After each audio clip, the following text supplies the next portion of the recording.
Can you hear me? You're being quiet. I can hear. I can hear Of course you can. the reflection. What's up? Um, you're doing. What's that? I'm worried about the Bluetooth because I can hear me on. Yeah. I'm gonna wear headphones. Oh, And I suggest you do the same. But yeah, I'm just getting set up. I got my mic set up here. Is this gonna be comfy? Just want to make sure it's gonna be comfy. Hold on. How you doing? good. I don't know. I'm just but I've been out of it the last couple of days. Oh, we're recording video too. Yeah. Fancy. I did this the other day, and so weird hearing myself. Sorry. I'm just gonna sit quietly. What? Hello? Oh, there we go. You know how Oh when wait, you're talking, hold on. I can't hear you. Sorry. As soon as okay, what? you know when you're talking to somebody on the phone and you can hear the echo and you're like, I can't think. My brain's Dude, shutting down. it drives me absolutely insane. Like it's happened with my therapist in the past too. Mm. Like, um, and I'm just like, I'm sorry, but we cannot continue until we figure this out. Like I can't think at all. There's Kush, I think it was Kush, because otherwise you'd be bringing it up right now. Like, it was either Kush or Teddy. Kush was showing me this. There's like an app or something where it does that. Like it does the immediate playback, and you have to try to talk through and see if your brain can like ignore it. Oh, no Yeah. thanks. Yeah, he caught a video of one of his friends doing it, and his friend was like, I have to read something because I'm not going to be able to just think. Like and like it was funny because he's reading it and then his words would get jumbled, and then it was like his brain would like get lost, and then it would snap back, and then it would get lost, and even though he's reading this thing in front of him, it would be like, next time I go down the street, get that struck, and then like the speaking just wouldn't come out like words. It was nuts. Right. Yeah. That's really funny, and I never want to do that. You know what? Real quick, I might switch my mic to be on this side because it's like drooping down because I have the thing like. Yeah, you could also. So I just did this yesterday with my friend Squires, and I recorded the video on Zoom, and Zoom kicks out audio, like an audio track of the conversation, and then it kicks out 2 different video recordings. Oh, cool. Yeah, so as I'm figuring, because like I'm realizing that my mic setup, I don't have a mic that I can put in front of my face. The stand that I have is like super stationary inside of its little sound booth thingy. So I don't want you to feel like you have to do the fancy microphone unless you want to. You just want to rock with the Zoom recording. Yeah, because I mean it's doable, and it's I used our guinea pig session yesterday, and I did kind of like an intro and was like, we're just using Zoom audio, so it's a little like glitchy on occasion, but generally I listen to we talked for like 2.5 hours. I listened to like an hour of it, and most of it is like fine. Like it comes across fine. It doesn't glitch like crazy. It's not like beautiful microphone quality. You know what I mean? Yeah, but totally. You can hear the conversation, which at this point is the point to me. Right. Okay. Well, let's try that. I just want to make sure that my audio is being recorded. I feel like I see that you're recording. I mean, would you want to do a test? Because I just feel like I've done this in the past with what's it called? With logic lessons, where I screen record for the person so that they can look at it, watch it later, and it doesn't capture. Oh, you know what, dude? I'm tripping. It just doesn't capture the logic audio. Yeah. Okay. Yeah. We're good. That's the other thing. As long as I think as everything that's happening in Zoom is going to get captured. And the dope thing that happened last night, that I didn't realize would happen, is that it kicks out 3 different file types, one of which is just straight up audio. Oh, true. Yep. Okay. So I was able to put that into Logic and then like put a compressor on it and make it sound a little bit better. Nice. Okay, well, let's try that. I mean, and if down the line we end up doing more and you want to get a mic for it or whatever, we do that, but that's fine. All right, that's how I feel. Yeah. Let me just get more coffee then. Get it.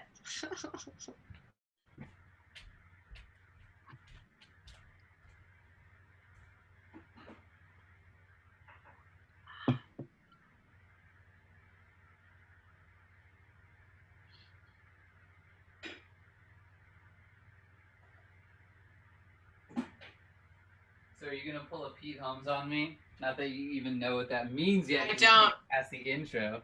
But what he does is like his podcast will just start like he'll do like a little intro. Yeah, I'm gonna put these back.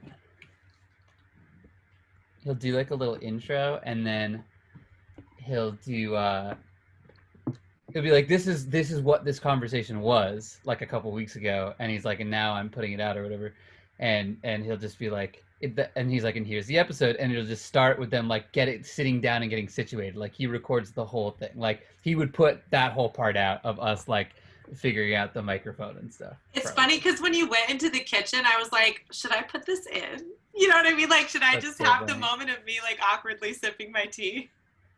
That's all up to you, dude. It's your podcast. Well, and I'm definitely I'm feeling it out, and I kind of want to release it in that feel it out kind of way. That's like I was proud of my little intro. I put a little Feed the Birds music underneath, and I was like, hey guys, you know. Wait, did you already put it out with Squires? Not yet. Though he and I are releasing a song together that it's getting released on the 18th of this month. So I was kind of like, we talked about it. I have to release the podcast before it happens or not release it. You know what I mean? Right, because you like promoting the song. Yeah, he promoted a couple things that, I don't know. I'm kind of liking the vibe of like, this is, I think another thing I said in my intro was this is like COVID candid. You know, it's just me getting to talk to my friends and like sharing the conversations, because I feel most of the time, you and I have had this conversation a million times, most of the time I'm like, that was really dope. I wish I would have been recording it somewhere, you know? Right. For myself, much less to share with others. I have two thoughts. I will say that I do think there is something about the natural state of having a conversation without expectations that there's a magic to. And then there's a whole other mindset that goes into, now we're going to do a thing, and the point is to have a conversation as opposed to a conversation that naturally just develops. Well, okay, so I had the same fear. And yesterday, Squires and I, which he and I just happened to reschedule for yesterday. Otherwise, you were going to be my guinea pig. You're both kind of my guinea pigs if we're being real. Sure. I'm figuring this shit out, or like my comfort level with it. But he said something to the effect of like, I'm nervous. Like I was kind of nervous before these things. And I was like, well, just think of it like, you know, maybe we'll throw it away. Like there's no pressure to this whatsoever. And we ended up having a 2.5-hour conversation that just wandered. And we talked about deep stuff, and we talked about music stuff. And like, so I know like with Koosh, I want to do the same thing. Like I want to schedule on Saturdays to do like a Zoom call, especially since I'm leaving. Saturday is like our day, our like band day. Mm-hmm. And I'm kind of thinking of like wanting to do this and press record and see if he notices that I press record. Yes, I kind of hate that, you know. I mean, I get it. It's good that you know that I'm recording you, but there's a little part of me that's like, damn, I can't be sneaky. You know what I mean? Right. I've done that with certain things before. I've definitely done it with video, and I've definitely done it with audio. In locker rooms, no, like with people on my computer in different ways, and there is something kind of special about it. But then I always like ask the person afterwards or whatever. Yeah. Use that thing. Well, he gave me permission. That was our agreement with this podcast idea for me. He was always like, I'm super down. I don't want to know when you're recording me, because I'm not going to be me. And I get that. Like I'm a fucking chatterbox, so I'll talk under any circumstances. But I do know that when I like, you know, like this, I feel like after a while I might get more comfortable with it. But there is just that, like, I want to make sure I don't talk about certain people specifically. I want to make sure that I don't get too personal in that I'm including other people's stories in my story. Right. You know what I mean? Well, the other thing is you can always edit things out if it Mm-hmm. does go to that point. So it's like you don't have to sacrifice a whole episode because you named so and so. Right. So Yeah. Yesterday, it started. I didn't press record immediately, which was kind of my lesson, and I wanted to try today, like right as you hopped on the call right before, to press record so that I catch that, so that the entrance is more genuine, authentic. exactly, yeah. Because yesterday's, it was like he just randomly is talking about something and it didn't make sense, so I had to like cut in 20 minutes to be like, where's a reasonable starting place with this, you know? Right. It's like you get what you get. Right. Yeah, which I like. Um, That's kind of my goal. I want it to be a get what you get thing, and like I have this friend that I've known since I was really little, who's she's being my yoga teacher. She's helping me heal from COVID. Like, we're doing yoga that's specific to inflammation and circulation, and cool. also just that my stamina is like really low. I don't have a lot of strength. I'm like rebuilding strength and energy big time. From COVID. Yeah, yeah. Because like I laid in bed. I didn't leave my room for 2 weeks, and my room's not that big. But then on top of that, I laid in bed for 2 or 3 weeks, and so my muscles like atrophied, and doing anything was exhausting. But she and I've started, like, at the beginning of our yoga sessions, we'll talk about some deep shit for 30 minutes or an hour, and it's like, hey, do you want to be on my podcast? Right. Yeah. It's like, anybody that's interesting to talk to, can I record us? Totally. Two things I want to share. First of all, I love that mug. I saw that earlier, and Thank I was you. like, that's dope. It looks very Waldorf. It is so well done. My little brother got it for me from Washington. I think it was made in Washington. Okay. But I love it because it's huge. I don't have to refill it. I am the same way with any cup. Like, I just love. This is unusual for me, and the only reason I chose this Beatles mug is because I was like, I don't want to make too much coffee, and I know I'm gonna have a little bit before, and then I'm gonna have a cup during, and this is gonna be the perfect for two of those cups. But usually I rock with the bigger mugs or the bigger glasses for water. I'm like, I don't want to keep getting up, and it drives me crazy if I go to someone's house and they're like, here's your glass of water, and I'm like, I'm gonna finish this in 2 seconds. This is a shot of water. Right. Or like if you go to a restaurant where they have like the tiny glasses of water and they're like, we want you to order something else, you know? Right. Yeah. Yeah. I hate that. I'm definitely the water glass refiller, but then it turns into like, I'll drink the glass. Like right now in my room, I have 3 different cups that all work for water, because I'll go to the kitchen, forget to bring my cup, and be like, well, while I'm in here, I should get some more water. So I'll just fill up a new cup, Yeah, I get that. And then the other thing I wanted to share is, do you have a name for the podcast yet? Because COVID Candid could kind of be a dope name. Well, so I am a big fan of alliterations, like to the point where it's corny. And I know that a lot of, like, I hear some writers talk shit about alliterations, and I always just want to be like, get out of here. Alliterations are the best. Like author writers or like music writers, or what do you mean? I guess kind of both. It's like a personal preference thing. It's never like a general statement that every author writer I've ever met didn't like alliteration. It's just right. Certain people will be like, we'll talk shit, and I'll kind of be like, oh, I love alliteration. They probably hate puns too, I bet. Probably, and I like puns and dad jokes, and like, yes. I'm down for the corn. Friends. This is why we're friends. Down for the corn. Down for the corn. I thought about it for a long time, and I was thinking about conversation chemistry, because that's ultimately what I want this to be about. Wait, that's the alliteration? Alliteration. I know. And then I was like, I don't know. Like, I got in my head about the alliteration thing. And so I was thinking, like, all the projects that I've ever released musically in my life I named them exactly what they are. Like, it's very, like, acoustic originals. That's exactly what it was. Learning Logic. I was learning how to use Logic Pro. Dirty music. The recordings were dirty. You know, like it's these little. They all kind of have a play on words. So I guess not acoustic originals, but like the other two. But it is like for me, it's like I'm telling you exactly what this is. I'm not faking it. So I decided I was just gonna call it "It's Camila's Podcast." Yes, dude, I love that. That's dope. That Thank makes you. a lot of sense. I love it.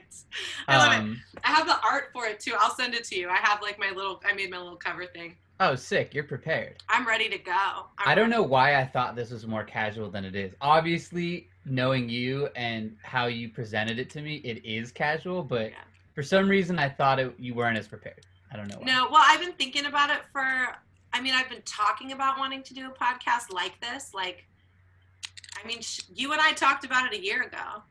Yeah. It had been a year ago because we haven't been able to see each other in a year. Right, at least. But like Kush and I would talk about it, and I had this whole plan for when we went on tour last year. I was gonna like make a point to do podcast episodes while we were on tour. And then I wanted to start it and like have it be out January 2021, and then I got COVID, so that really just knocked me all the way off. And then it turned into like I'm moving and all this crazy shit going on. So it really just started tossing me around. But I think that the reason why I'm trying to get it off the ground now is I don't want to not do it when I get to Washington. Like I want to have had this ball starting to roll for myself already. And so like having you and Squires being willing to just test the waters with me, and like, so it's no longer this like scary big idea of like, how am I going to do it? And how's the technology going to work? It's just like, we tried. And guess what? It's not that fucking difficult. Like everything is cooperating. I'm getting this audio track from Zoom, which is like way simpler than I thought it was going to be. Yeah. And then I also, I fell in love with this podcast called True Crime Obsessed. And I never watch or listen to true crime anything because I'm such a little sensitive soul. Like it really fucks with my head. But I got obsessed with it. It was named well. It's easy to get obsessed with this thing. But the way that they structured theirs is, I was like, that's how I want to structure mine. Like they do a little intro with some music, and then they do like an ad, and then they just talk, and then they break and do an ad. And under the ads, they always have like low playing music, which I love because I skip the ads. Mm-hmm. So I just have to listen to like when the undertone music stops. I'm like, oh, we're back in the podcast again. Right. Which is funny, I gotta say, because I was thinking about this when you said something earlier, and maybe there's something different about podcasts, or maybe just my experience with podcasts because they've all been with friends. But like, I feel like when I've done interviews as like Teddy Roxpin, the producer, and I go to like a studio and you got the headphones on and you can hear your voice in the mic and you can hear yourself. I've had much better experiences when there's like beats playing in the background, like it's a radio show. Like, oh yeah, we play a few songs, and then we have a little bit of interview, and then we play a few songs and a little bit of interview. And like, I feel like during those, most of the time they'll like have an instrumental playing underneath, and maybe all of them do this. Now I'm like thinking about what I'm saying. Maybe all of them do this, but I did one where they didn't have the instrumental playing when we were recording. And I think there's such a psychological difference in terms of how I process thought when I can let the silence be there in between thinking about things, and there's music playing, as opposed to like there's just dead silence. And I feel like every second that goes by that I'm not saying something is an eternity. Oh yeah. And I'm just digging deeper and deeper into my head and my heart's beat. I hate it. I hate the silence. But with this, for whatever reason, maybe it's because we're cool and I know you and like we've done this a million times. Right. There's not that much pressure. But I want to like set the tone, I think, with everybody, because I know that this is like, I'm aware of anxiety. I fucking have it. Like I get, and I understand the things that give anxiety. Like I'm a performer. That doesn't mean I don't fucking get anxiety every time before it's time to perform. Like I definitely understand that, like the fear around being observed kind of thing. And I think that's why going into these, I do want to kind of say to everybody, like, we can throw this away. This is meant to be like you and me chatting, and if we end up having a good conversation, then we do, and that's awesome. And to me, it's like that takes pressure off of me, it takes pressure off of you, and it turns it into that friend conversation. Totally. Like, I think we talked about this in book club, the quiet, the silence in a social situation, like letting silence exist and not feeling like you have to fill space, and the awkwardness of that. And definitely. One thing I just thought about was this. It was a podcast that I did with my friend a few years ago, and it was like a music kind of like, this is Teddy Roxpin, he's produced for blah blah blah, like let's talk about your music, here's some prepared questions. It was definitely, it was a podcast, but it was like interview style, you know.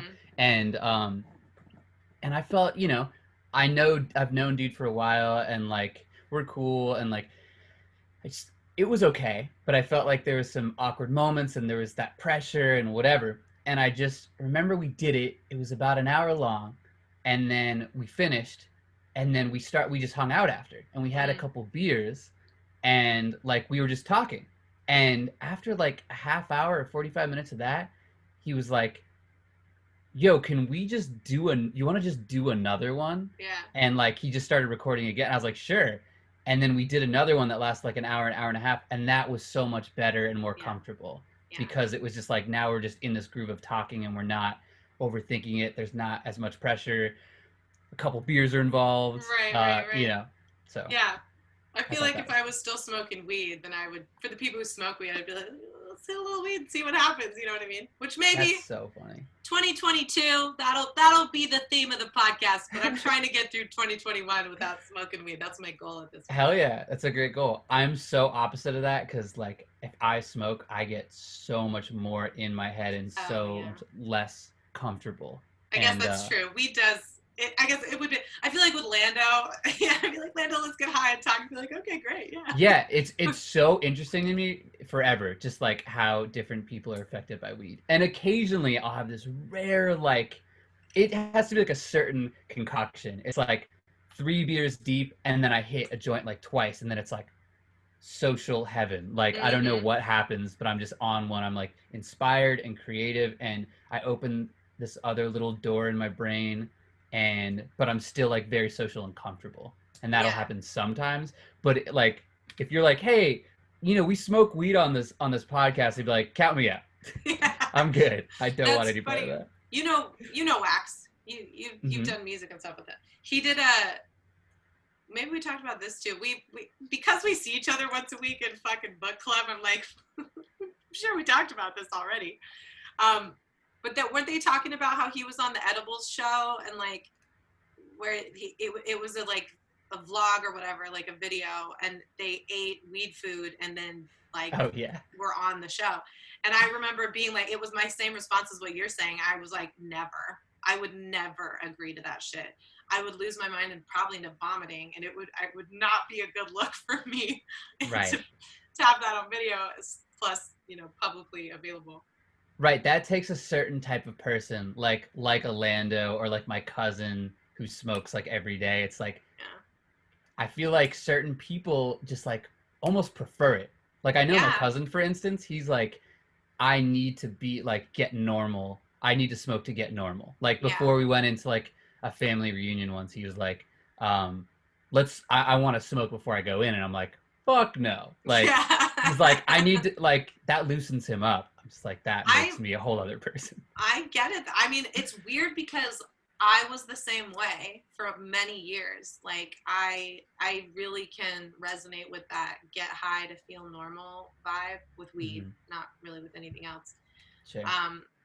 But then something happened with my body chemistry, or my psychological chemistry, as I got older. And in the last couple of years, like 2 or 3 years ago, I had my first ever panic attack, which it's the worst one I've ever had. I would honestly say it's the only one I've ever had. Like, I felt like I was on the edge of panic attacks, but never like, it was like a week long, really terrifying, couldn't sleep, couldn't eat.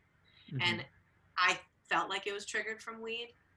And from then forward, weed will totally put me into an anxious state if I smoke like just barely too much or the wrong strain.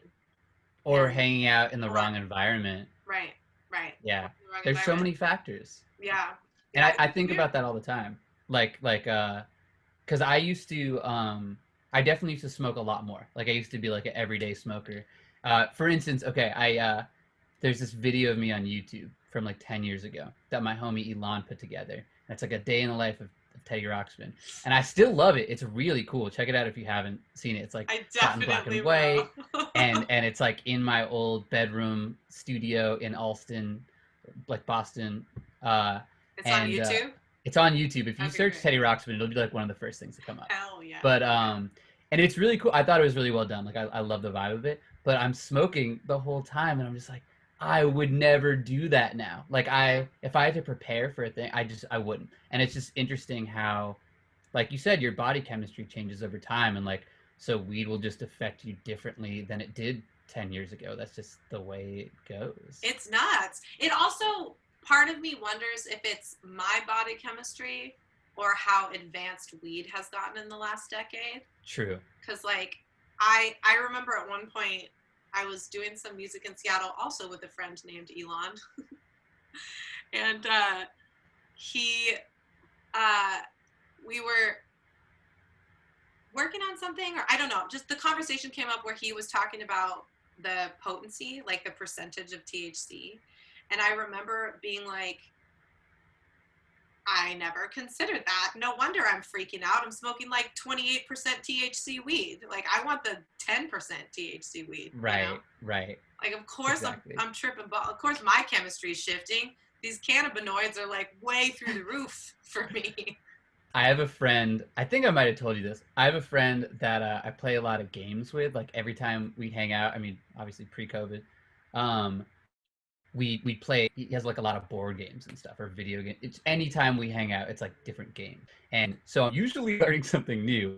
And he also smokes a lot and gets really strong weed. So then anytime I'm there, we're smoking, and he'll pass me a blunt or a joint or whatever, and I just every time I'm there, I just get high out of my mind and super uncomfortable, like in my head. And it's like, meanwhile, I'm like learning a new game, Yeah. and I just get so self-conscious. And those are so many of the times where I remember feeling like uncomfortably high. And thinking about those times are like the times that I was like smoking backstage at a show and I'm like trying to network. I don't know if I've ever had a panic attack, but I probably have. And I think it was probably induced from marijuana. For sure. Yeah. I really do think that like so much of my life, like not being high to feel normal is a new thing for me. Like it's about a month old at this point. I'm like new birthed baby Camila right now in terms of like that reality. But so it's hard for me to say if I've gotten anxiety from not smoking weed, you know what I mean? Right. I don't have that control group quite yet. Though I will say I had this really weird experience the other night where when Ray passed away, at the time of his death, I didn't find out until like 4 hours later, but I was like on the verge of having a panic attack right at that time. I was like, it was hard to get like a deep breath. And I was like, I had to meditate and just kind of like really like focus on my breathing. And there's a little part of me that, like talking to my mom and then talking to my therapist, I was like, maybe I felt him go, the coincidence of it is interesting. And I didn't really have, the hard thing with right now is, I was just going to say, I didn't really have anything else to feel anxious about, but that's bullshit. Like just existing in our current reality is really anxiety producing. Totally. So I was sitting there kind of like, am I picking up on my roommate's energy? Am I nervous about that I like went and dropped off those gifts 2 days ago? I'm just going through like, why would I be scared right now? What reason do I have? And then I found out that he passed away, and I was like, well, maybe that had something to do with it too, because we had a connection. As weird as it was, we had a connection, you know. That's so interesting. I feel like just some people are tapped into a certain thing. I feel like we talked about this on book club too, and maybe you were talking about a medium or something. Oh yeah, And my new homegirl, yeah. And it's Megan just like, Allegra. shout out. Shout out. Some people are just connected to certain things. Yeah. And I think it's interesting because maybe at times in my life, and maybe with just certain things in general, it's like hard to believe certain things. It depends what it is, right? Yeah. But like I think as I've gotten older, I just try to keep an open mind. Me and too. I try to be as understanding as possible. And I'm like, Me too. It's like just because I'm not experiencing that doesn't mean that that doesn't exist or they're not tapped into that thing. Like some people are just we're all different, and we all have different levels of like spirituality and connectiveness to spirituality, and like Totally. I just try to be open to that. So like that sounds like you were connected to this thing that's like we don't fully understand. I mean, I think somebody said it, I think it was Tori said it in book club about like, you know, when somebody's talking about you and you like feel it, or like someone's looking at you and you can feel it, like that we have the 5 senses that are like sensory, you know, like they're easy to name because it's like, yes, I see, yes, I smell, yes, I feel. But then that there's potentially these other senses that we're not educated because science hasn't quite gotten there yet. But like, to be fair, in my opinion, and me too, as I get older, I'm definitely a lot more like, who knows? I'm certainly not going to close the door on something that's not proven. Like, you know, there's plenty of science that wasn't proven, and now it is. And people believe it because the scientists said so. And something that comes to mind is I am very slowly reading this book called The Body Keeps the Score. And it's because it's like heavy shit and somewhat traumatizing to read. Like I just got to take it in pieces because it's like it's heavy information, in my opinion. And my biggest takeaway so far is that many aspects of our understanding of mental health, like labels like PTSD, which is something that's taken very seriously now. They've got, is it EDMR? Is that what the therapy is? I'm not sure. I can't remember what the therapy is called, but there's these new therapies coming out in response to PTSD that are like highly helpful. I don't know what the right word is, but my big takeaway from that book is the terminology of PTSD is a brand new terminology. The science around, yes, this is a real thing, is young. It's like right at the beginning. So if that's super real, PTSD is super real, we're there, we're proving it, we're fixing it because we know what it is and how to label it and how to handle it, then what else are we not discovering yet that is really real? And science is just like slowly catching up. And I'm super down for the like, let's prove it and then believe it. But I also, in that same vein as you, like, but I'm not going to just be closed-minded and shut the door on it. If I was going to do that, then there's a lot of other fucked up things that I'd be like, no, this is the way it is. And fuck you for thinking differently, you know? Exactly. Like, at the very least, I try to be like, well, this is what it sounds like it is for you. Or like, this is what it sounds like your experience is. And you don't necessarily have to agree. No. You know, like... You don't even have to believe it, but if they believe it, you don't have to put down their experience. Right. And like, what is that about? Like, what is it that we like have to like put down other people's beliefs if we don't believe it, as long as it's not like affecting us in any way? Like, you know what I mean? Yeah. Like, if there's no like physical like violence or any, like, you know, like I have such a hard time understanding people that like have a problem or don't understand like trans people. Yeah. Like, why does it matter? Like, why do you care? To me, it boils down to like, what's the threat? Right. What are you so threatened by? Because most of the people, most people's response, like prejudiced, bigoted people, their response is a fear response. Like, it's so aggressive and so definitive, like so end of sentence, that it to me, it feels like a protective maneuver. Mm-hmm. It's like, you're putting me in danger with your belief system. Right. But then to me, I'm like, how? Yeah, I think the closest I've come to understanding it is probably, I mean, obviously each person is different, but like, I think it just has to do with like what they were taught to believe. Mm-hmm. And they're like, well, they were taught this is the way things are. Mm-hmm. And there's men and there's women and that's it. And so like a new idea comes into the ring and they're like, first of all, it does not compute, you know, like, right. But also like, no, you're wrong. I was taught differently. And this was a concrete thing I was taught at such a young age. So like, that can't be true. It's like you're putting my whole reality into question. Exactly. Yeah.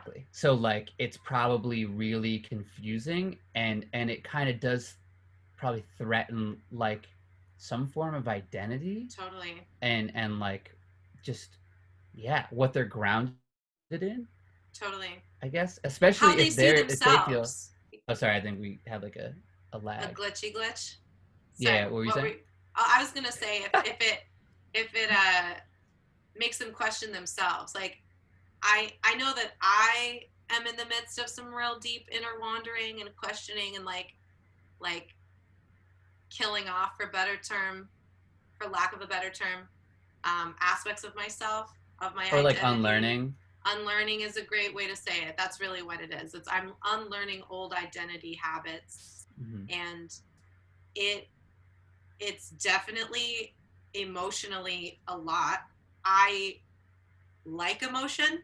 I swim in emotion all the time. I'm very comfortable with emotion and emotional vulnerability. So for me, that's not like a life-threatening thing. For me, I feel like it's more life-threatening for me to not feel it. You know what I mean? But I can imagine for somebody, I know that I can be a lot for people. Like, in terms of plenty of times in my life, I've had people be like, oh, Camila, you're always going so deep. Like, do we have to go there today? Like, can we just not? Mm-hmm. Like, okay, I didn't realize, my bad. Of course, you know, like, let's talk about the sky or something. I don't know. How do you feel like when people have said that to you? I feel probably a little, I would like to believe, and maybe at this point in my life, I'm feeling more like, it's okay, you're you, I'm me, I can respect that we're different people. But in the past, when I wasn't as like developed in understanding that, it was kind of like, oh, maybe I should be more aware of if I'm too much for people. And like, feeling like you're too much is a fucking weird feeling. It's not a great feeling. Well, right, especially if you like internalize it and like you think maybe there's something wrong with you. Well, you know what's wild? I think the internalization of that is I'm too much, which means I'm not enough. I'm not good enough. I'm not enough to meet the situation correctly because I'm bringing too much, which is such a like cognitive dissonance statement, but right, that's what ends up happening. It's like a Goldilocks equation. Yeah. It's like you're too much, you're too little, or you're just right. And you need to be just right for this conversation. So give me the right porridge. So I fucked up somehow, apparently. You fucked up. Something's wrong with you. Change it or get out. Right. You don't belong here. What a shitty feeling. Belonging is like the ultimate human goal, you know? Totally. Belonging, acceptance. I feel that hard. Yeah. What was I going to say about the too much thing? I guess just like, yeah, I've been trying to, because I think I'm the same way naturally. Like if somebody told me I'm too much, I wouldn't feel great about that. Like I would probably naturally, automatically internalize it and be like, damn, what's wrong with me? Also, why does this person not like me? Which is something I'm always struggling with and like working on. Like, not everybody needs to like you. Mm-hmm. That's okay.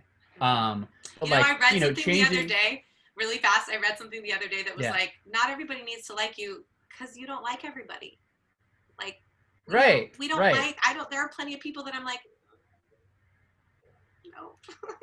Dude, something my therapist said something my therapist said a while ago when I like talked to him about that is like, he'd be like, why do you need, like, why would you want everyone to like you? Like, do you want, like, what if someone's an asshole? Do you want that person to like you? Right. Like, if you don't like them, like, why do you need them to like you? And it's, it's interesting. But Yeah. I've thought about that a lot, and I feel like I'm kind of losing my train of thought. But what was I saying My before? bad. I No, said it's all good. It's all good. being enough. Being enough or being too much. And yeah, okay. So like naturally, I think in my life I've gone down that path of, you know, that thought process, like initially, like before acknowledging the other person. Like, I mean, I think it's like a juggling act, right? Like, I'm definitely acknowledging them, but I don't think I'm doing it in the way that would be the most productive for the situation, which I'm trying to get better at now, which is like, okay, instead of like internalizing it, maybe thinking about why did they say that. Mm-hmm. Um, so like hearing them without judging myself. Right. And so like acknowledging what they said and maybe being like, oh, that's interesting. So like something I did rubbed you the wrong way, and like so now you think I'm being too much for this example. Um, like what does that mean to you?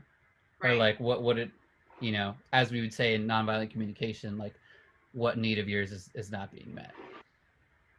Right. 5 seconds. I forgot to close my window. All good. Can I take a pee break? Because I've Yes. been looking for the window, Let's and take this is the let's take window. 5 because I'll take a pee break. Okay, perfect. Okay. Sweet. Be right back.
You're so professional with your muting.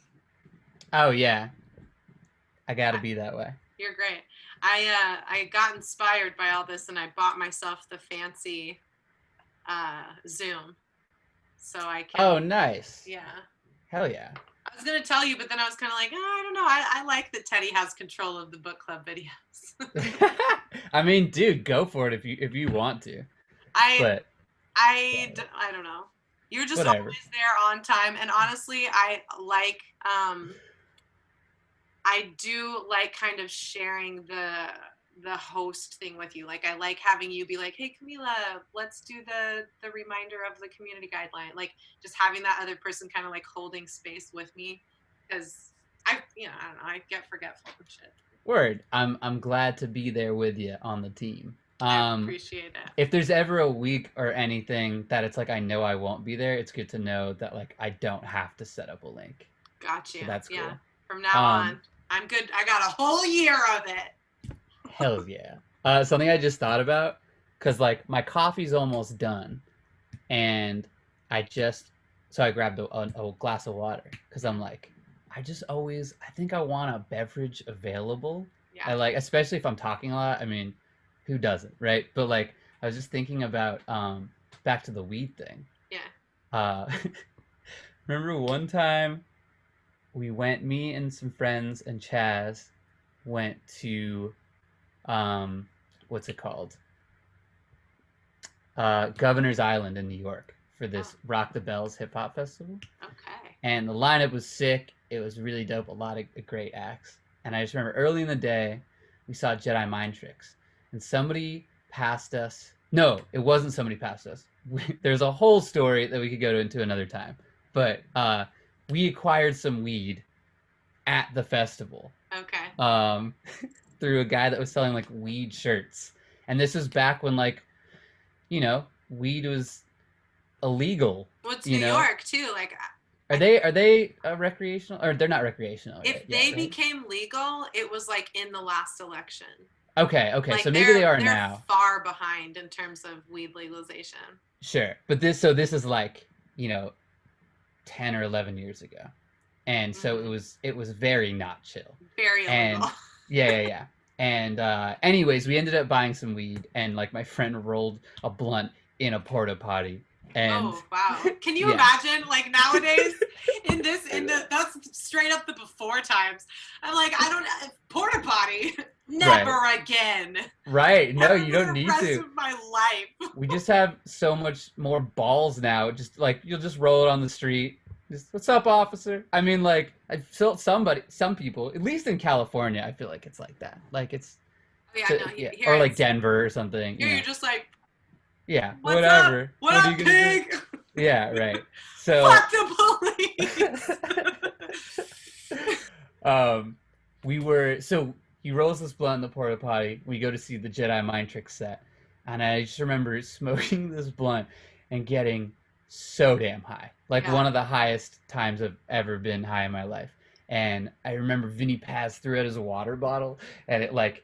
I just saw it flying towards my face, and somebody just right in front of me just happened to catch it right in front of my face, and I was like, what is happening? And I just remember walking away after the show, after that performance, and like each step was just like woo, woo, and like just feeling really high, but also feeling this like crazy cotton mouth.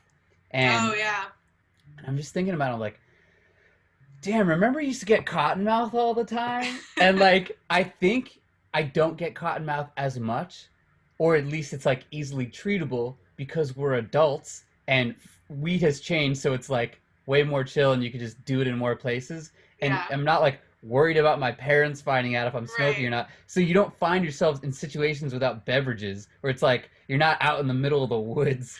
Like, you know what I mean? Like definitely.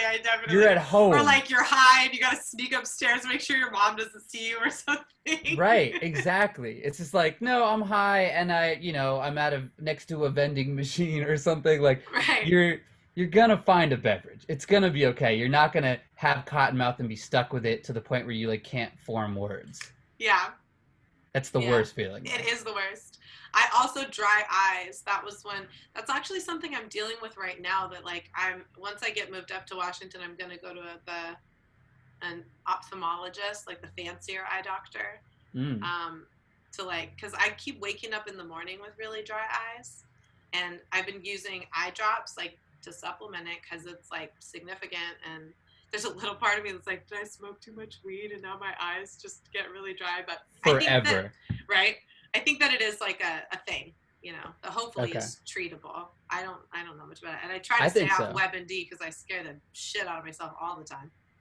Every time I think of dry eyes, I think of Ben Stein. Do you remember that guy? And I don't remember what brand it was, but he used to do like, he used to be the voice. I think he was in it too, like for these eye drop commercials. He'd be like, dry eyes. He has like the most monotone voice. He's the dude in Ferris Bueller that's like, Bueller, Bueller. So he used to do these ads. It's like, are your eyes dry? Use these eye drops. Forget the brand name. But anytime I hear somebody say dry eyes, I think of Ben Stein's voice. Nice. Well, now I am too. We're gonna be like in the morning, dry eyes. You gotta YouTube one of those commercials after this. I will. I'm gonna watch your video, A Day in the Life of Teddy, and I'm gonna find the dry eye commercial. I feel like I want to watch that now. I know. Well, it sounds great, and those kind of like old, just the nostalgia of like I found this video in my Google Drive, which I've had my email address for so long. Like it's a mess. I'm one of those people that has like 30,000 unread messages. Don't tell me that. I hate that. That gives me so much anxiety. I have a friend, my friend Lindsay's the same way. Anytime she sees my phone and like the huge red tab next to my emails, she's like, oh my God, I'm having a panic attack. But it's like, Google has the thing where it separates the priority ones. And then it separates like the ad ones, and the majority of their ads, it's like it's all just the junk mail, because I was never smart enough to make a junk mail email address. It all just goes to the same thing. I've never done that. Do people do that? Yeah, people do that. At this point I'm like, fuck it. If I was gonna make a new email, I would just make a new normal email, and then the Camila Recchio one would be the junk mail one. Sure. I'm listening to you, by the way. I'm just looking at my phone because I'm trying to find a video that would pertain to something you just said that I think is funny. But I'm listening. No, you're perfect. Okay. I trust you. But I found this video of me nannying. The kid is now 9 years old, and he was 1 when I made it, so it was 8 years ago. And it's I have this memory with this little kid. He's the youngest kid I ever nannied. I think I started watching him when he was like, at the most he was 3 months old, but I want to say he was like 3 weeks old. Like he was so brand new. His skin was still see-through. He looked like a little alien baby. And I remember the first day that like they left me alone with this kid, and I had this very conscious like, oh my God, like this is the most fragile thing I've ever had. Like this life depends on my ability to keep it alive today. Like it was just this really moment. And I remember like holding him in my arm, and they had gotten a piano because they knew that I loved piano. Nobody in the house played, but they moved into this new house and they got like a free piano on Craigslist. They were like, we were thinking you could play it for Joey. And so I've got him in one hand, and I'm like playing it, and I start singing, and I have just the most vivid memory of him like kind of looking up at me, and I swear to God, I saw the universe in this baby's eyes. I was like it was such a deep moment of him just like, what's this? And me being like, I don't know, what is this? Like, is that the video you posted the other day? No. So that was 1 year later. Oh, okay. Like that was once he was 1 year old, because then he's like, trying to get out of my arms and shit, and he's like waving and. But it was fun finding that video, because it just took me back to the nostalgia of like that whole life. Like that was before tour. That was like, it was just such a different life chapter. It like brings you, like all these feelings will rush back to you. Totally. Okay. Totally. Sorry, if you were going to say something. No, you're good. I found the video, so I want to show it before we get too off topic from what we were talking about. This is 2019, December 3rd. This is at the Defend Christmas party, and the homie Linus was showing me, like, I think I glanced at his phone and I was like, I have to take a video of this. Let's make sure that's good to go. Anxiety, like, bro. I don't have no anxiety. I don't care about y'all. Oh no. Wait, what? Wait, could you not see it? Well, I saw, is it a video of a phone? It's a video of a phone. Okay, show it again. Okay, I got okay. confused. So Anxiety like, bro. I don't have no anxiety. I don't care about y'all. Oh, boy! obviously it's backwards because the mirror, but it's I just, wasn't ready. I had to get back I to our probably should have conversation. right. I probably should have set that up a little bit, but I was like, I want there to be some surprise. But yeah, it was like his emails, his missed calls, and his texts were just like hundreds of notifications. No, get out of here with that. I hate that. I never want to see that again. Yeah, like look at my phone calls too. But to be fair, I think those are voicemails, and I think they're all from like the scam likely phone. You know, like Sure. I it's get just, that. we have so much bullshit that we have to like sift through these days, and I'm not built for it. Like Right. so often in this day and age, Kush and I talk about this a lot, where we're like, we were just born in the wrong era. Like we're just trying to plow through this shit that makes no sense to like me. And maybe it's Waldorf. Kush didn't go to Waldorf, so I don't think it's Waldorf. I think it's just that some people are like more built for it. Other people are like kind of stuck in a different era, like a past era. Sure, and it pertains to different things, right? It's all relative to our experience. But I think Totally. for me, like seeing notifications like that, it's like each notification is like, would you call those notifications? Yeah. I guess. Yeah. Whatever. Each notification is almost like an article of clothing on the floor in your room, and it's like, I got to clean this up, but I can't do it right now. I'm going to get to it later. And so you have like 35,000 pieces of clothing on the floor. Just like, I'm just like, you're just swimming in a room. Where's my bed? Exactly. And I want to find my bed. Yeah. I need to find my bed. That's funny. That's interesting because I know, like, I've actually been having trouble with that recently, and I think it's because I'm stressed about all the just everything going on right now. But I noticed, like, recently, or kind of since I've started therapy, I don't get depressed like I used to. Like, it's not like a deep physical feeling of like heavy, empty, you know, that like depression feeling. Mm-hmm. But my actions, like I'll look around and be like, Camila, you're depressed. Like, look at your space. You're not taking care of your space. That's interesting. It's really wild. And I think part of it's because I'm talking through so much now on a regular basis with therapy that it doesn't get like lodged in me and then like compounded and then become this like heavy emotional thing. But it's, you know, depression's like, it's a flow of life. Like, something my therapist will say to me a lot is like, well, you're a human, Camila. Of course you feel a little weird this week. Like, you're not going to feel great all the time, you know? Right. You're going to go through weird vibes. And now it's just interesting because, like, it's showing up in this, it's always been this way. Like, when I got depressed before, I would do the same shit, but there would be a very strong internal physical feeling. And now there's less of that. But like, this week I've kind of looked up and been like, oh, hun, you're going through some shit, aren't you? Like, you've been letting a lot slide.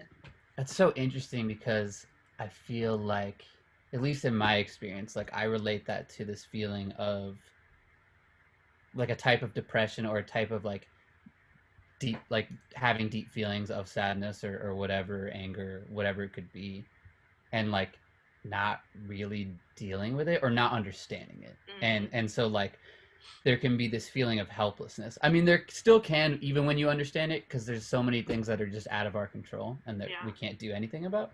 But I feel like there's a different type of helplessness when we don't even know why we're feeling that way. Oh, totally. And so like the more we understand that, it's not like we're not going to feel sad, but there's like a different relationship with that feeling where it's like, oh damn, I'm sad right now, and it's probably because of this, and I'm going through this, and I'm going to have to go through that. And so you have the feeling, you process the feeling, you mourn the feeling, and then eventually you can move past it, as opposed to like not knowing and just like feeling helpless in this sea of emotions, and then it just, you can go so deep with that. And it can morph into weird shit, which kind of makes me loop back to our conversation about like bigotry and prejudice and the behavior that comes from that, like the misunderstanding of how you're feeling, so it projects into like anger, judgment, fear, these like protective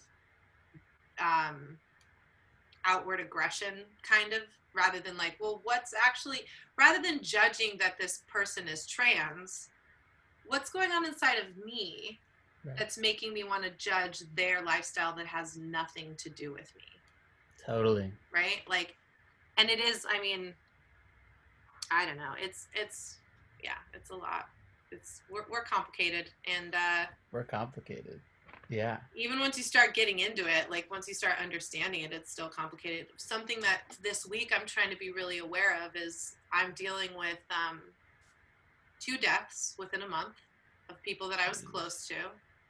I'm moving, so I'm completely ripping apart a life I've been living in for like 5 or 6 years now. I'm leaving that community. Even though we can't see each other, it's still like, that's a lot, you know? Mm-hmm.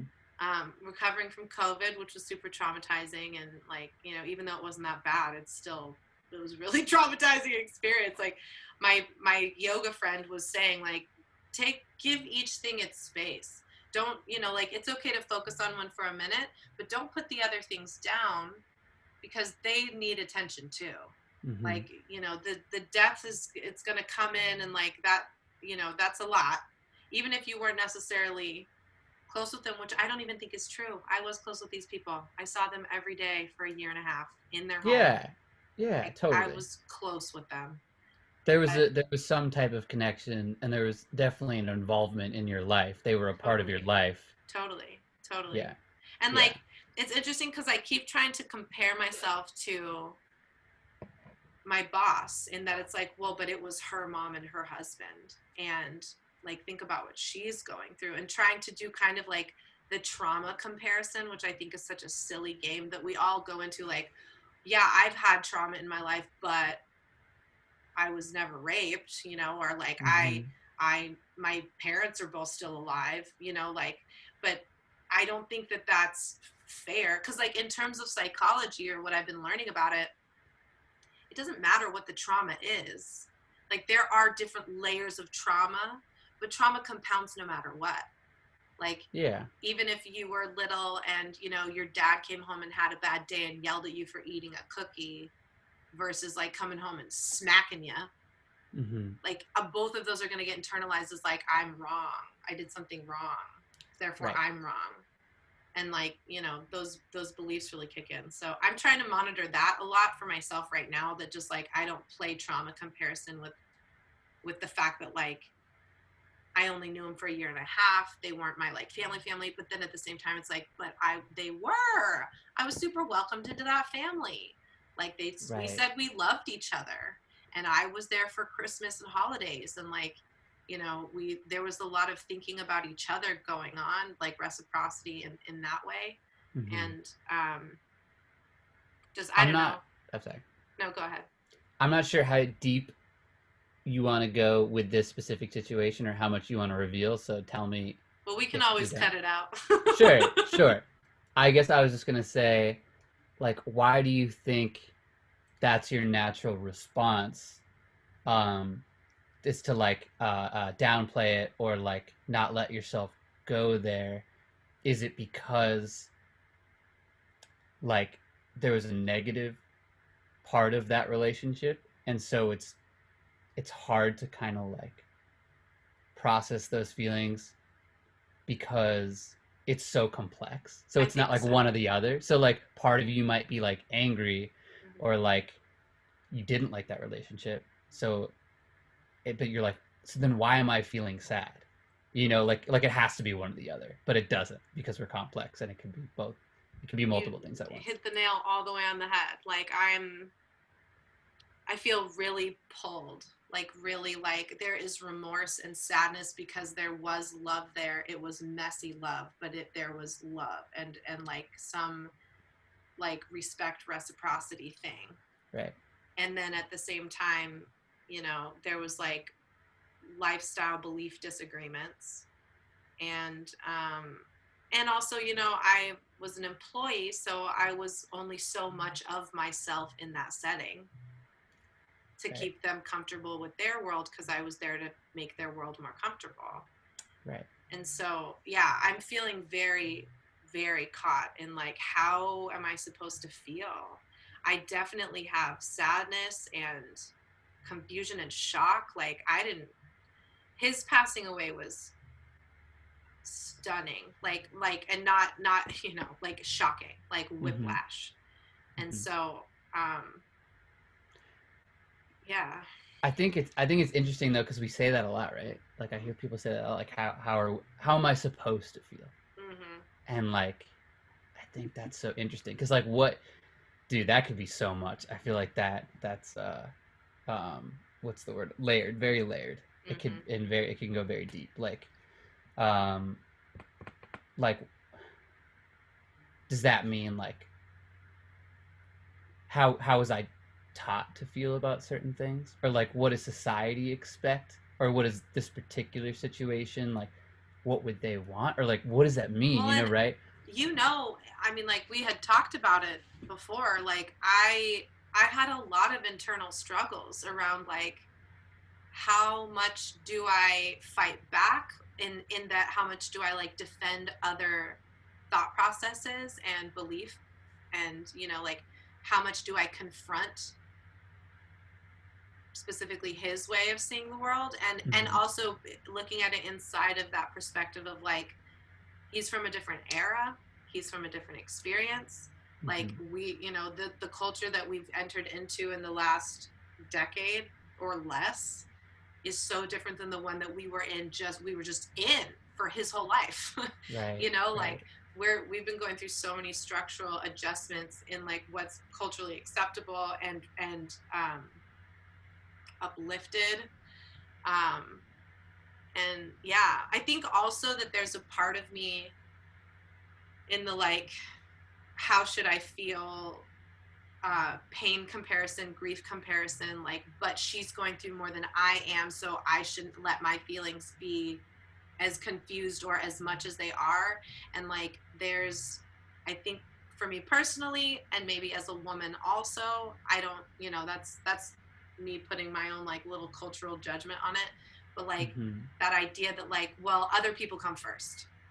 Other people's emotions come first. I need to be the rescuer and the handler and the fixer and the lover.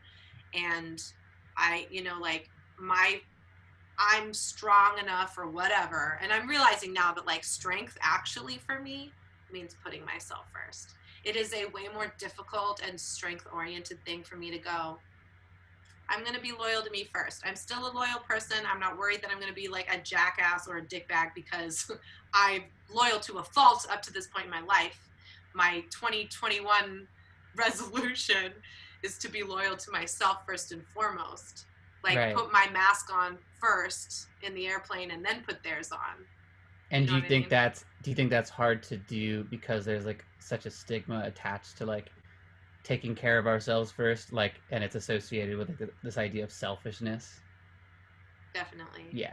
Definitely. I think it's everything you said was super interesting, and I'm just thinking about like the question, right? Like why, like what am I supposed to feel?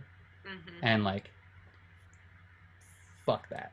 Like, feel all of it. Like whatever, like you're feeling it. So like, if an emotion comes up, you're feeling it. You don't really have a choice. And it's like, there's nothing wrong with feeling it. Like there's no correct emotion to feel. You feel what you feel. The weird feeling that I'm having right now is I feel emotionally like constipated. Like I know that it's the funniest term, but like I used it yesterday and I was like, that's exactly how I feel. I feel caught between a handful of emotions. They're all kind of opposing emotions. One doesn't lead to the other. One kind of like is in opposition with the other, and they're heavy feelings. And I keep kind of feeling like this feeling, like I'm stalled out or something. And it's like, I feel it in my body too, where like, I feel sludgy internally. Like I've been whatever you just did was a perfect physical representation of what I picture emotional constipation to be. What was it? I just want to move and I can't. Yeah. Like you're stalling out. Yeah. Yeah. It's weird. And I know enough at this point about emotional intelligence or like emotional maturity that like I just need to let it be and give it time and don't judge it, and it will move through me. Like drink my milk of magnesia for my emotions, and eventually I'll have my little movement, you know. Yeah. But it is like it's the last couple days have been interesting of just like making sure I'm drinking enough water and trying to be mindful because I'm also healing from COVID still, and like I'm definitely doing a lot better. But there's, you know, the healing process of COVID, and for everybody it's different. But what I've heard from the couple people I know who've had it is that it's like first 2 steps forward, 1 step back, and then it's like 5 steps forward, 2 steps back, and then it's like 10 steps forward, 4 steps back, and I'm noticing that like this week, I have had a little bit of a headache again. I'm having some of that inflammation feeling in my body, which also feels real stagnant. Mm-hmm. And then like my emotional soothing mechanism is food, is like sugar, which is not on my anti-inflammation diet. Mm-hmm. So like me wanting to eat chocolate or like chips or something like that is definitely a response to feeling depressed or emotionally stagnant. Mm-hmm. But then I'm trying to like be mindful of like, but we're still in a healing. We're still really in this like be mindful of what you put in your body and like what's going on in your world, because you're in a, you know, we're out of the woods, but there's still some woods left. You know what I mean? We're not in the city yet, kind of thing. Sure. Dude, I think you're gonna love that podcast that I sent you. I was listening to it yesterday, and man, just so much of it resonated with me. Not to hype it up too much, because I hate when people do that. But like, just knowing you, I think I feel confident that you will enjoy it. I was actually stoked to have, because like for the ride, my friend was like, "You need to make a playlist for your ride back to Washington," and I was like, honestly, I'm trying to just devour books and podcasts the whole way. So when you sent me that, I was like, another one. Wait, when do you head back? Next Sunday. Sick. Okay, not this Sunday, but the 14th. I leave on Valentine's Day, which I think is so funny. That is really funny. What was I gonna say that? Oh, so much of it is about balance, and like without like giving too much of it away, like it's called like how wintering replenishes, and like how literally winter as a season, right? Mm-hmm. Like how we watch animals like prepare for winter, and like they don't pretend like they can just like operate life as normal, like it's the summertime or something. It's different, and they adjust, they adapt, and for that period of time they deal with things differently, and like as humans we do that too, literally. But I think in society we like tend to push away from that, like dude, like what we talked about in book club a lot, like a stigma attached to like the idea of rest, like don't rest, just keep working, keep grinding, like you know, and like no, we need balance. And so like whether it's like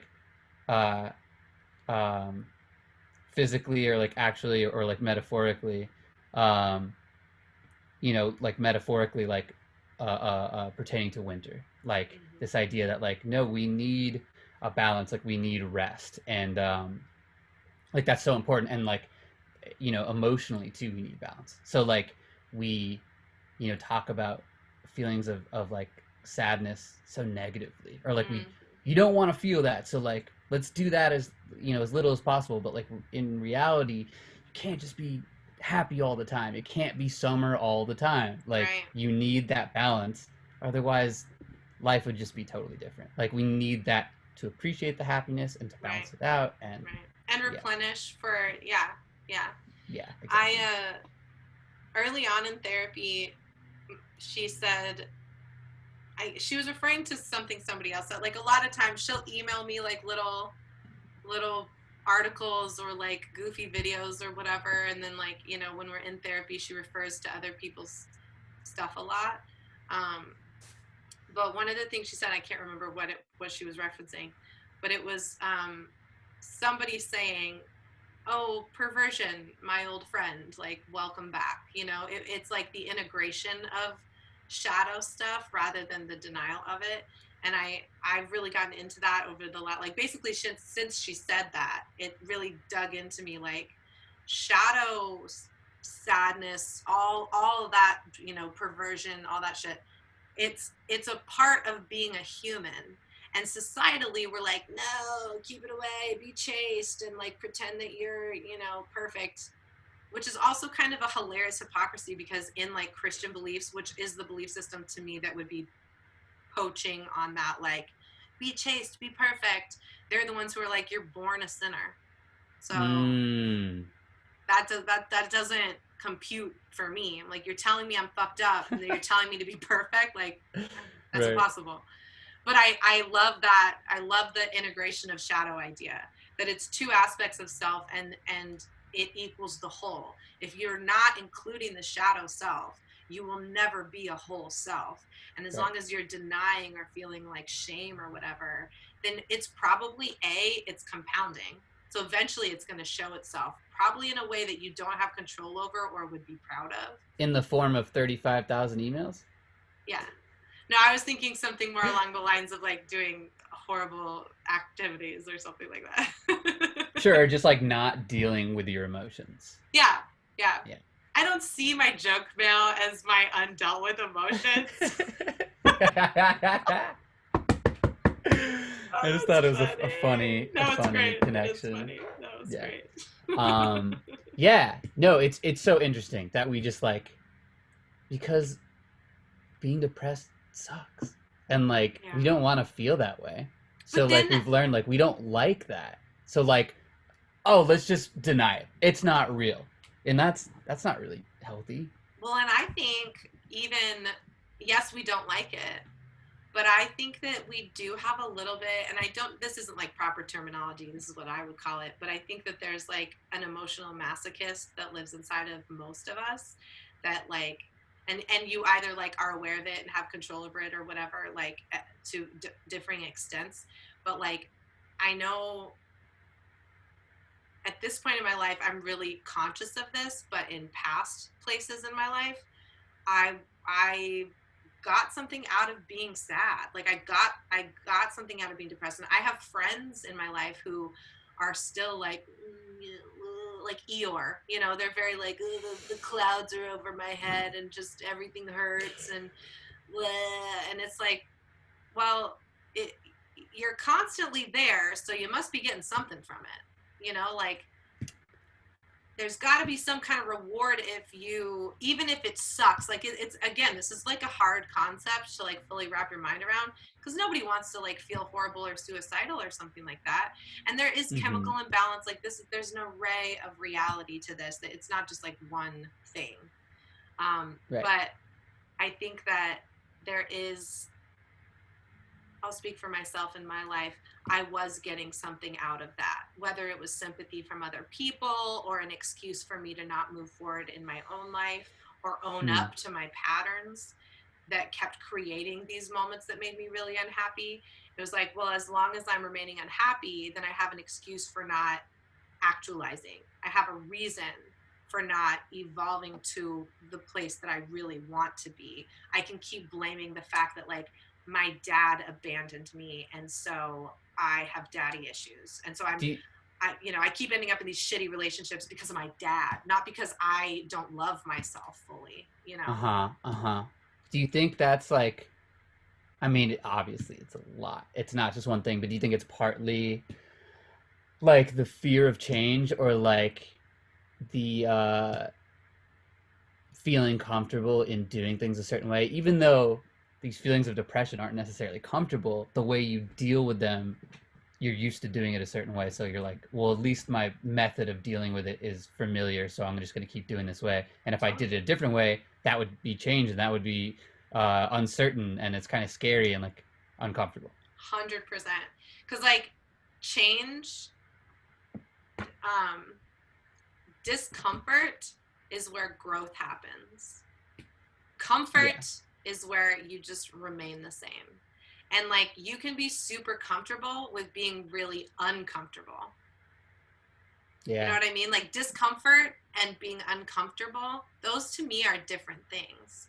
Because you can feel like shit in a very, like, it's like a reliable reality for you. Like, I know what it feels like to feel like shit. I do it all the time. You know, I've said this before too. Like, I know the dance of depression. When I got that anxiety attack a couple years ago, I said numerous times, I would take depression over this in a fucking heartbeat. I don't know how to do this. I don't know this dance. I know the depression dance. I know how to not kill myself and be in deep depression, and like eventually it leaves, but I know how to dance with that like heavy feeling. But the anxiety feeling, I was like, this is awful. I want to crawl out of my body. I can't. I don't know what to do. I can't, like, I'm like holding crystals and like trying herbs and just like anything. Because also at the time I couldn't go to a psychiatrist, so I couldn't get any meds or anything, which I've never been a big pharmaceutical person. But at that moment in my life, I was like, yeah, give me some Xanax. I don't know what the fuck to do right now. Oh, like, I think I think you just said it, right? Like in those feelings of anxiety, it's like, I don't know what to do.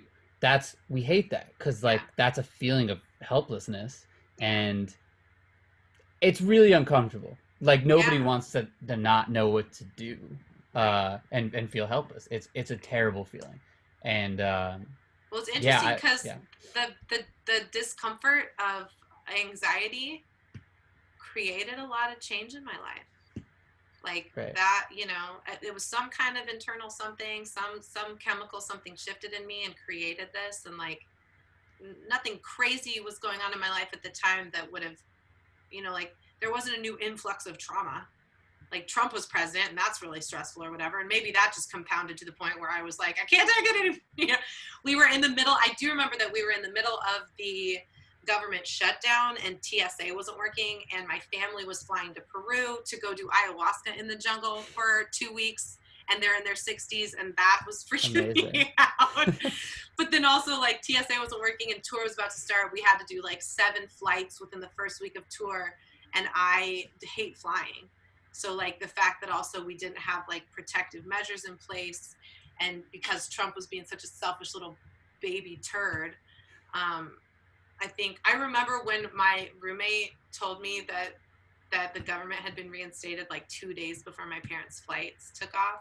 I feel so funny about this, but I definitely like laid down on the ground and started crying of relief. Like I had a very physical response to that information. So maybe maybe there were outside factors that were causing that for me, but like the discomfort of that anxiety moment in my life made me start to be like, maybe weed is giving me anxiety.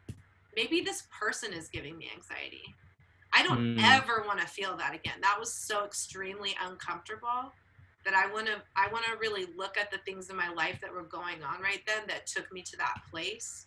And like, I don't have control over the government or whether or not my parents want to go do ayahuasca in the jungle of Peru, but I do have control, you know, like if I learned about holy basil. And holy basil is the thing that I use now if I'm on the verge of an anxiety attack, and it pulls me right back. I feel very calm, and I just have to take a little bit of it. I say a lot like, it might be a placebo. I don't give a shit. It works. As long as it works. Right. Right. If a placebo's working, who gives one shit? Yeah. The point is that it pulls you out of wherever you are. It gets you to the place you're trying to go. Yeah. Yeah. Is your roommate making music? Yeah. Can you hear it? I totally can, and it like distracted me a little bit during that story, but I think I heard most of it. Okay, that's funny. Well, he's been doing it for a while, and I low-key was like, I wonder what that's going to sound like on the... Oh, that's so funny. I didn't hear it until like the last couple minutes. Well, I think because it was sort of just like consistent for a while there, and now he's like doing playback. So it's kind of like hopping in and hopping out. Was there bass involved before? Was there like kicks involved before? Not like in the last minutes. I think it's the bass that's really cutting through. That's yeah. fine. But it's not like too loud. It's just like. Yeah. I notice it. But it's fine. I'm curious. And once I get up to Washington, I was thinking about this too. Like, once I get up to Washington, I'm gonna have to, because I'm gonna be living with 2 little kids. With like I think they're 8 and 5, or 9 and 6, and so you know, just like being aware of like screaming kids in the background or something like that. It's gonna be interesting. Ooh wee. Yeah. Damn. I'm excited. I love kids, and I really, honestly, a big part of me choosing to move in with them is that I want some of that energy. I feel like that'll be really healing to just love that kid energy. Sure. Do you see that there's a lot of interesting sunlight coming through right now, but on the window. Ceiling? Oh yeah, wow. Yeah, I see that. It's so interesting. Like when I look at it, I don't see it in the same way that I see it in the Zoom, and same with the with like the windows, but like this glowing. window is so interesting. It's got like almost like a rainbow thing going on here. Oh, I don't see the rainbow. Oh, I do. See, like the green and the yellow and like a little bit of blue almost right there. That's cool. Yeah. What's the word? Not prism, right? But it's caused by prism. Well, it's like it is a rainbow, but I feel like there's another word for it. I think it is prism. I thought like prism was like the glass or whatever, or like the crystal that like when light shines through it, it causes the rainbow. So maybe maybe you could say like the window is acting as a prism. Yeah. I'm probably butchering this, but we see a rainbow. There's a rainbow in the video. There's multiple colors involved from lights. Oh, it does say a solid geometric figure whose two end faces are similar, equal, and parallel. Yeah, it's a shape, right? Yeah, it's like a triangle. Yeah. Rectilinear. Never read that word before. Rectilinear? Rectilinear. Not rectal. Not rectal. Not like a bamba. Okay. Yeah. Got you. Yeah, a glass or transparent object. What's the opposite of constipation? Rectilinear. It's a smooth flow. That's when rainbows come out of your butt.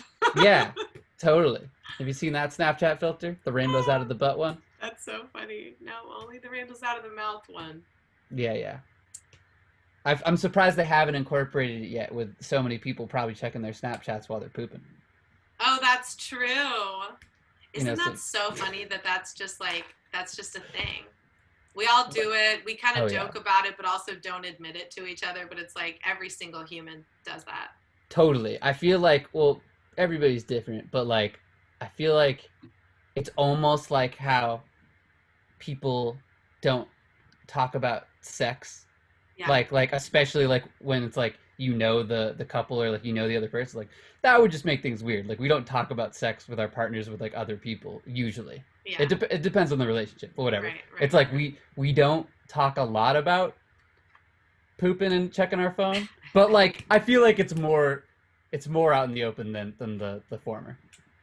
Yeah, we talked about this in book club too, the like taboo nature of sex and how interesting that is in comparison to like gore and death and murder, and like that in a PG-13 movie or even a PG movie, like death will happen and it's no big deal, but like don't let any aspect of sexuality enter the equation, because that's just horrible. Even though sex is the most, like, maybe it's as equal as death. I'm not going to say it's equal to murder, but like, you know, we come into the world via sex and we leave via death.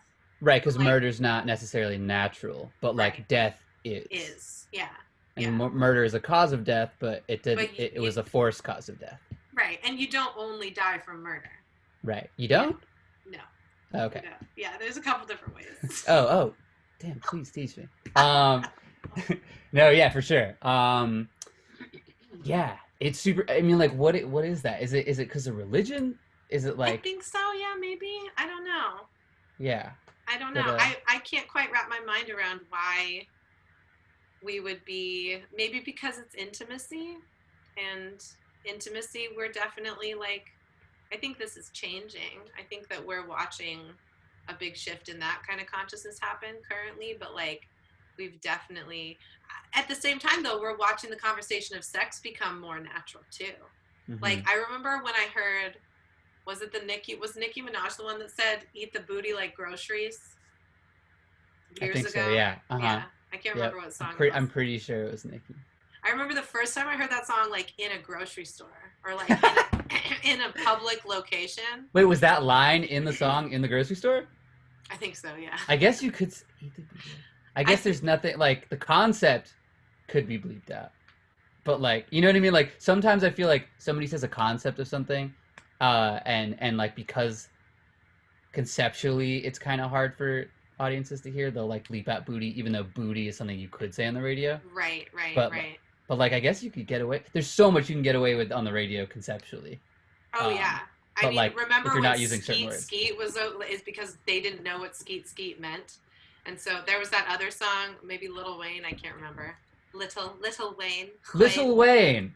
Little Wayne. Wait. What are you talking about? Oh no, you're talking about "Get Low" by Lil Jon. Lil Jon. My bad.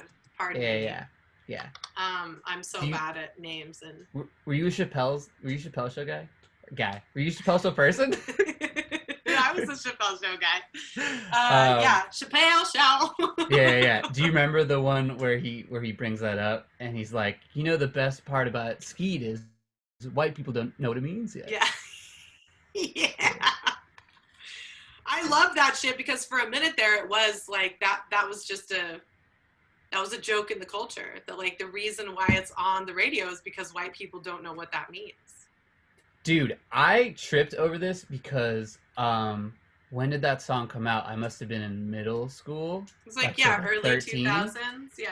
And so like I only had a certain lens over that song coming out and its popularity, and obviously I enjoyed it. It was one of the major grind songs at all the bar mitzvahs and bat mitzvahs. Like we were all like these 13-year-old kids grinding to that and Get Busy by Sean Paul. Like I think those were like the two big ones. And like some bar mitzvahs and bat mitzvahs would allow it, and some would be like, "There's no grinding." It's such a funny thing. It's a funny age for kids to be dancing like that. Right. But no, why not? I don't know. Anyways, it's also like more when it happens. Like as now that I'm at the appropriate age for grinding, I don't fucking grind anybody.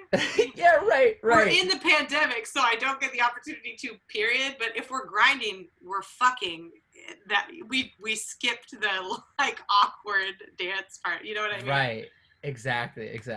What was I gonna say? Oh, just like I had a certain experience of that song coming out, and like the skeet thing, and I actually I remember when Chappelle said that, and I was like, I don't know what it means yet. What does it mean? Somebody please tell me. And then I found out. But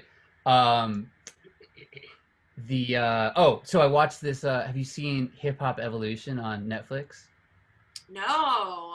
It's a dope hip hop like doc series, and I think there's like 4 episodes per season or whatever, and I think there's been 4 seasons. Oh, okay. There might even be more than 4 episodes actually, but per season. But it's something around there, and really dope. Like first season is like the birth of hip hop and whatever, like 80s and 70s, and then second season like 90s, whatever. But like in the most recent season, they kind of do it more regionally. I think they do it a little bit in the other seasons, but this one's more like they're jumping around in time periods a little bit. Mm-hmm. And they talk about, I think the last episode of the most recent season focuses on, a portion of it is on like Lil Jon and that song, and how like that was a big crossover into the mainstream, and it got a lot of white people dancing, which is so funny because of its content. It's like, why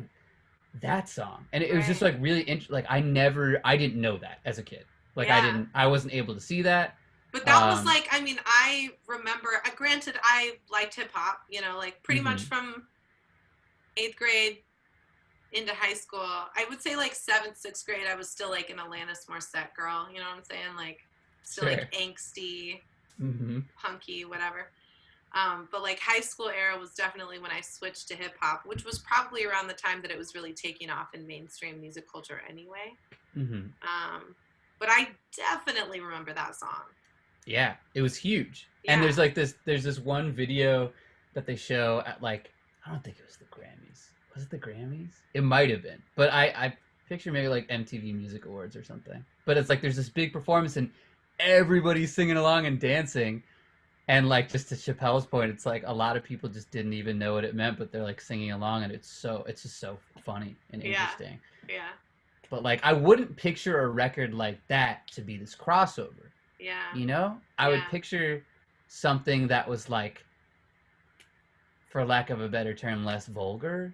Yeah. I don't know. Though yeah. during that time period, there was a fair amount. Like it was all about like thuggy prostitutes. Well, thugs and strippers. I feel. Sex. Yeah. Well, like drugs, like drugs, Sure. money, and strippers was the vibe. Like It's the I'm name of in this love podcast. with a stripper. Yeah, is the name Classic. of this podcast. Classic. Yeah, a straight up classic, but also like what? also what? For sure. Like I said that, I was like thinking about the like new lenses I'm trying to put over things and look at things, and I'm like, okay. I think about this song a little differently now. For sure. Yeah. For sure. It just kind of goes to show. I mean, the internet has done so much in terms of like just propelling us forward at light speed in our like conscious awareness of like cultural understanding and you know, like I don't know. One of the things I was watching a TikTok the other day and it was this girl who was like, it was a black woman who was saying, she was like, I just want our stuff back. Like, I liked it better when it wasn't just everywhere. Like, you guys keep saying for me, and you're not even using it in the right context. Wait, like, what is this about? I kind of missed it. Like when people say it's the hair for me, or it's the. Have you seen that? Oh, like this is what did it for me kind of thing? Like, yes. This is what I like. This is what I what grabbed me. Yeah. Uh-huh. Yeah. And Uh-huh. she was just kind of saying like, it was an interesting little moment of her kind of saying like, I'm just tired of culture stealing our stuff. And like, that's all we've ever done is steal Black culture. Mm-hmm. That's all popular culture ever does. And now with these like social media platforms and stuff, I feel like it just spreads that much faster. It's, you know, it's like wildfire, and it's not like it's not acknowledged or necessarily used correctly. It's just like, oh, this terminology is popular right now, like I'm gonna use it. Like spill the tea. I didn't you know, do you remember the old show Sister Sister with the Maori twins? Are they twins? I think so. Yeah, they're twins. Yeah, and it's Taj Maori's sisters. I think. Smart Yeah. He's a smart guy. We need a smart guy Camila Recchio cover. Oh, I'd be so down. I love that a lot of those shows are on Netflix now. I don't think Smart Guy is, but I watched all of Smart Guy's on Disney Plus. Oh shit. Okay. Yeah. But anyway, I feel like I distracted from your point. No, you're good. There's a scene in Sister Sister where and this is like the 90s, right? Mm-hmm. Like it's back in the day. And like spill the tea is something that flurried up in popular culture like in the last couple of years or whatever. And there's a scene in it where they're sitting in their bed and like one of the sisters is trying to get the other one to tell her about the new boy or whatever. And she's like, spill the tea, girl. And I was like, damn, you know, to this woman's point of the TikTok I was watching, like, this is just, it's like, it's culture stealing. It's just like, it's popular. It's not new. Or it's not necessarily it's not new at all, it's been around. But it's being seen as new by the people who are culture jacking, yep. You know? Mm-hmm. Definitely. I've noticed that a lot, and I feel like it's with like terminology and stuff, and I feel like it's usually with Black media, like with film and TV or music, and I'll know about something now, and then I'll hear something older and in a time period where I didn't know that was a thing, and then I'll be like, oh wow, that's been around for a minute. I mean it's even for a minute. That's from Black culture, 100%. Yeah, and we all say that. Well, there's so many things. It all is like our music is all forms of music, right? Except for like boring ass classical music, which probably was stolen from Yeah, who knows? Some other thing. I mean, maybe there's information on that, but I don't know. I don't either. I think that might be the one thing that white people invented. I don't know. I don't know. Maybe it wasn't, and there's just no information on it because it was just buried. Because whitewashing, yeah. Yeah, but if we also think about the the areas where it was invented, like in Europe. Yeah. I don't know how prevalent Well, there's Black people were there at that time. I think it's on the podcast 1619, where they have an episode that's about Black. It's about the history of music in America, and it said something, if I remember correctly, to the effect of like before minstrels, which was blackface originally. Mm-hmm. The only kind of music that was being performed was like straight up classical music, and it was very prim, proper culture, you know, like very what you would imagine an audience to go see classical music would be.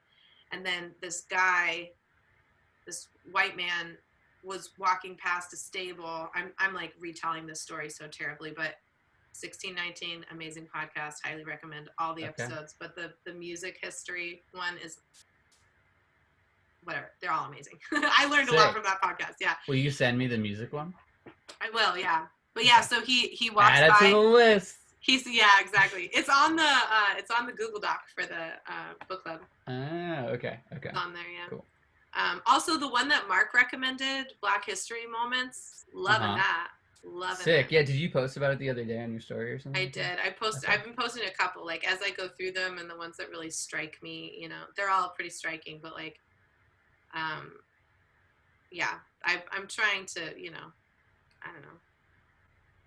Shit that interests me. It's funny because Pat has a lady friend visiting, and she was in the living room the other day, and I was like, you know, I'm just gonna do what I normally would do. So I walk out there, and I've got my podcast just like playing loud, and then I was kind of like, this is probably good, you know, it's Black History. Like now there's 2 people listening to it who are white, and you know.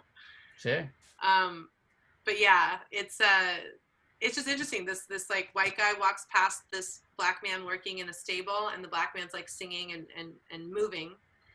And the white guy stands there and observes him and is basically like, I've got a show tonight. I'm going to steal what he did. And he puts on blackface, and he, you know, tries to move his body in a similar way and like sing a similar tune or whatever. And that was like the birth of minstrel music. And then the crazy thing to me too was, I think he also named the character Jim Crow, if I remember properly. But then the other crazy thing that hit me from that episode, if I'm remembering correctly, which is up for grabs. I oftentimes don't remember things in perfect form, but we're human. Right. But then when emancipation happened, Black people started to go into the performance arena, and because minstrel music was popular at that time, they would like come in and do it was this weird, like it came from a Black person, it got mutated by a white person in blackface, and then Black people came in and mutated what that white person had mutated because it was what was popular at the time, if that makes sense. It was just you kind of broke up for a second, and now you're just catching up. It's going really fast. That's funny. What was like so you said that it was stolen and then it mutated, and then Black people entered this scene from and like took the it mutation. Back. Right, they took it back, but they had to do it in the form that had been mutated. So it was like it's like the white version of the thing that they created, and they had to adapt to the white version. Yeah, it was just, it's a really like that piece of history, because like from being in the gospel choir and the bit of Black history that I got from that experience, like I've known always that like jazz music, rock music, every kind of music comes from like chain gangs and like gospel, like that original music by enslaved Black people. We don't, Americans don't have music. We have stolen and mutated music and cultural, you know, clothing, hair, the whole fucking, all of it is just stolen. Right.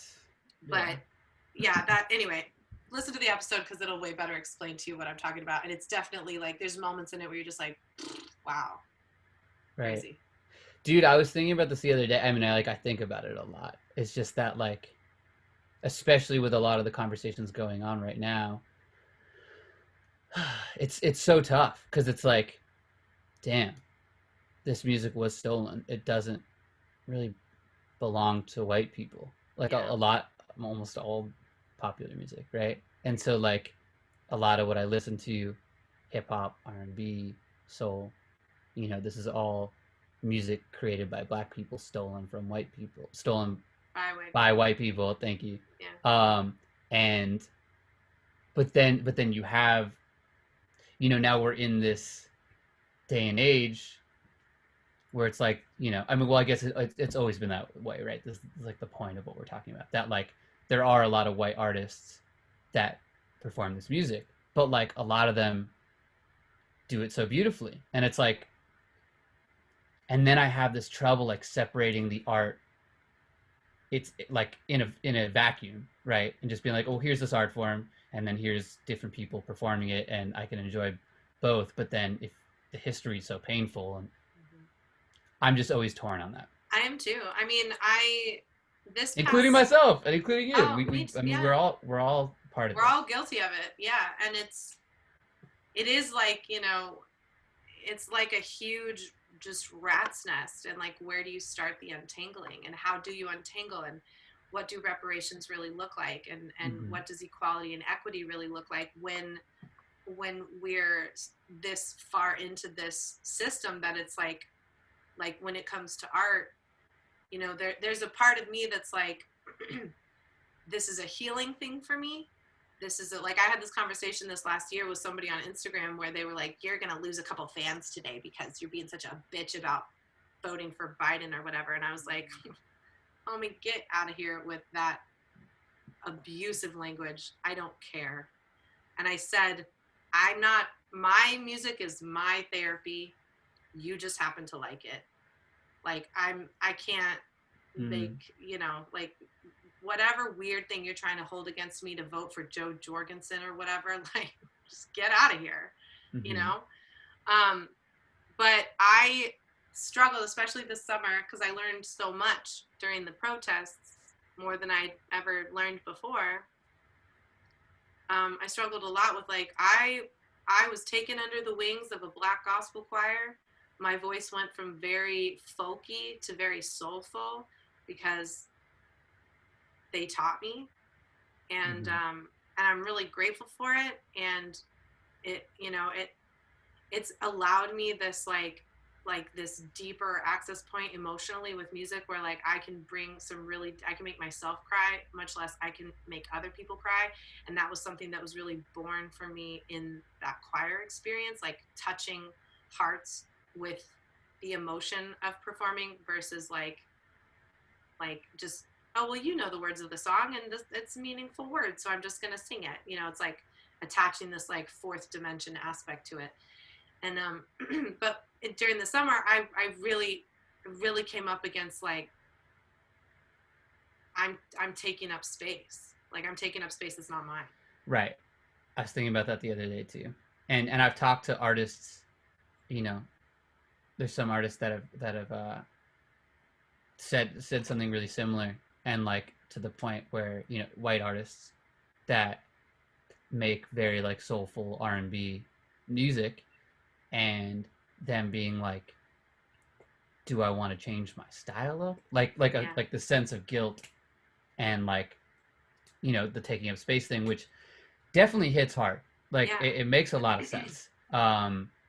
And like, how do we deal with that? Is it one thing or the other? Is it like, okay, well, now white people stop making this music, or is it, do we create more opportunities for Black artists for the art form that they started, right? Which makes a lot of sense. Obviously, I think it is a balance, but I think the main thing that I connect to that makes just the most sense is like, well, in the current climate, things are still not figured out, and they're still not fair, and it's not an equal playing field. And so white people have had this advantage. And so like, for sure, it's not fair.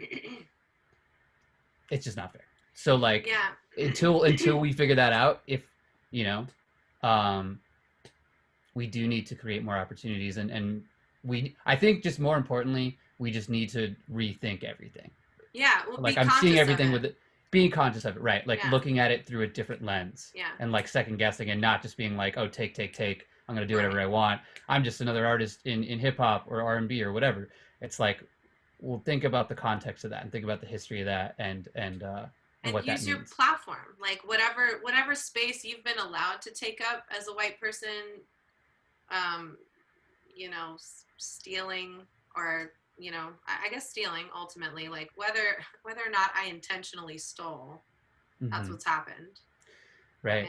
And whether it was my forefathers or not, it's what happened, and I'm a beneficiary of that stealing. And Right. so I think that's the way I frame it. It's like, I'm a beneficiary of that stealing. It's not something that I did personally, but it's something that I'm a part of. Totally. And it's my and role. I'm white. Right. And I can't change that I'm white. Like, no. You can't change that context and that history and being a part of that thing. And I think that's where a lot of people get really defensive. They're like, I didn't do anything personally. It's like, you don't have a choice that you're part of this thing that happened and is happening. You know what my medium friend sent me today? She sent me a TikTok that resonated so hard. I started crying. It was a woman who said, you know, it was one of the, I don't know who needs to hear this, which I love them. I think they're hilarious, but like, I like that trend, because most of the time I'm like, I did need to hear that. Thank you. Right. But it said, it was something to the effect of like, you're going through trials, like you're going through heavy shit because you're doing, I mean, I want to find it because I want her to say it. I'm not going to be able to say it as well. And then I can make my point.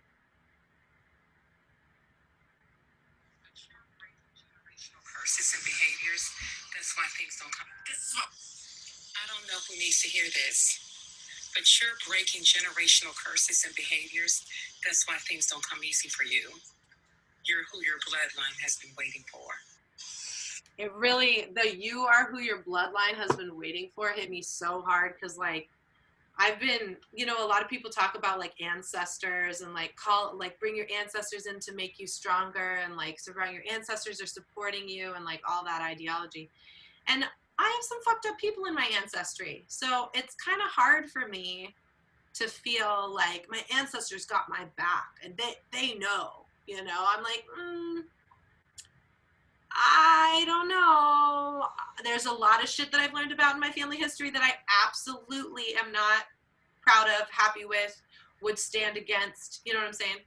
And but that message of like, you're who your bloodline's been waiting for, I feel like there's a lot of people in our generation who are that person, who's like it's our job to take our awareness, take our knowledge, take our accessibility, take that space that we've been benefited by, and flip it.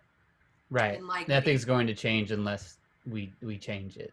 Right. And in that way, like, I think the reason why that resonated so hard for me is now I can look at my ancestry and my lineage and my bloodline in a way that's like, they are there supporting me because they didn't have whatever they needed to wake the fuck up. And I, for whatever reason, am being given all of these whatevers to be like, I want change. I will not be in a relationship like my mother was in, and my mother's mother, and my mother's mother's mother, and as far back as we can see. I will not be abused anymore. I will not be abusive anymore. I will not stand for other people being abused, you know, like, and it is hard. It is painful. It is uncomfortable conversations. Right. And moments of questioning, was I right? Was I wrong? Fucking up, being wrong, learning, forgiving yourself, trying again, getting opinions from people who know more than you about this stuff, and being humble enough to take those opinions. Right. And so yeah, like, I don't know. It makes me think of like for me, and I'm really grateful that Kush is like as minded as this with me. He's a person of color. He's Indian, and so he, you know, he was raised in Western culture. He is, you know, Westernized American. But he, you know, I feel lucky to be in a band with somebody who, when I come to the table and I'm like, I want to donate a bunch of money. You know what I mean? Like, I want to like shine light on this. Like, can we take a hard step left and just like focus on this other thing here and like integrate it into what we're doing from now on? And that he's like, fuck yeah, let's do it, you know. And there's, we have different ways of depicting and like projecting our relationship with it. So as a unit, we're definitely finding like, how do we language this where we both feel really good about it? Because I tend to be kind of like, you know, and he's more tactful. Right. Um, It's a balance. It's a collaboration. It is. And I think that that's true for the culture. It's like, you know, everybody's in different places of understanding with this shit. Right.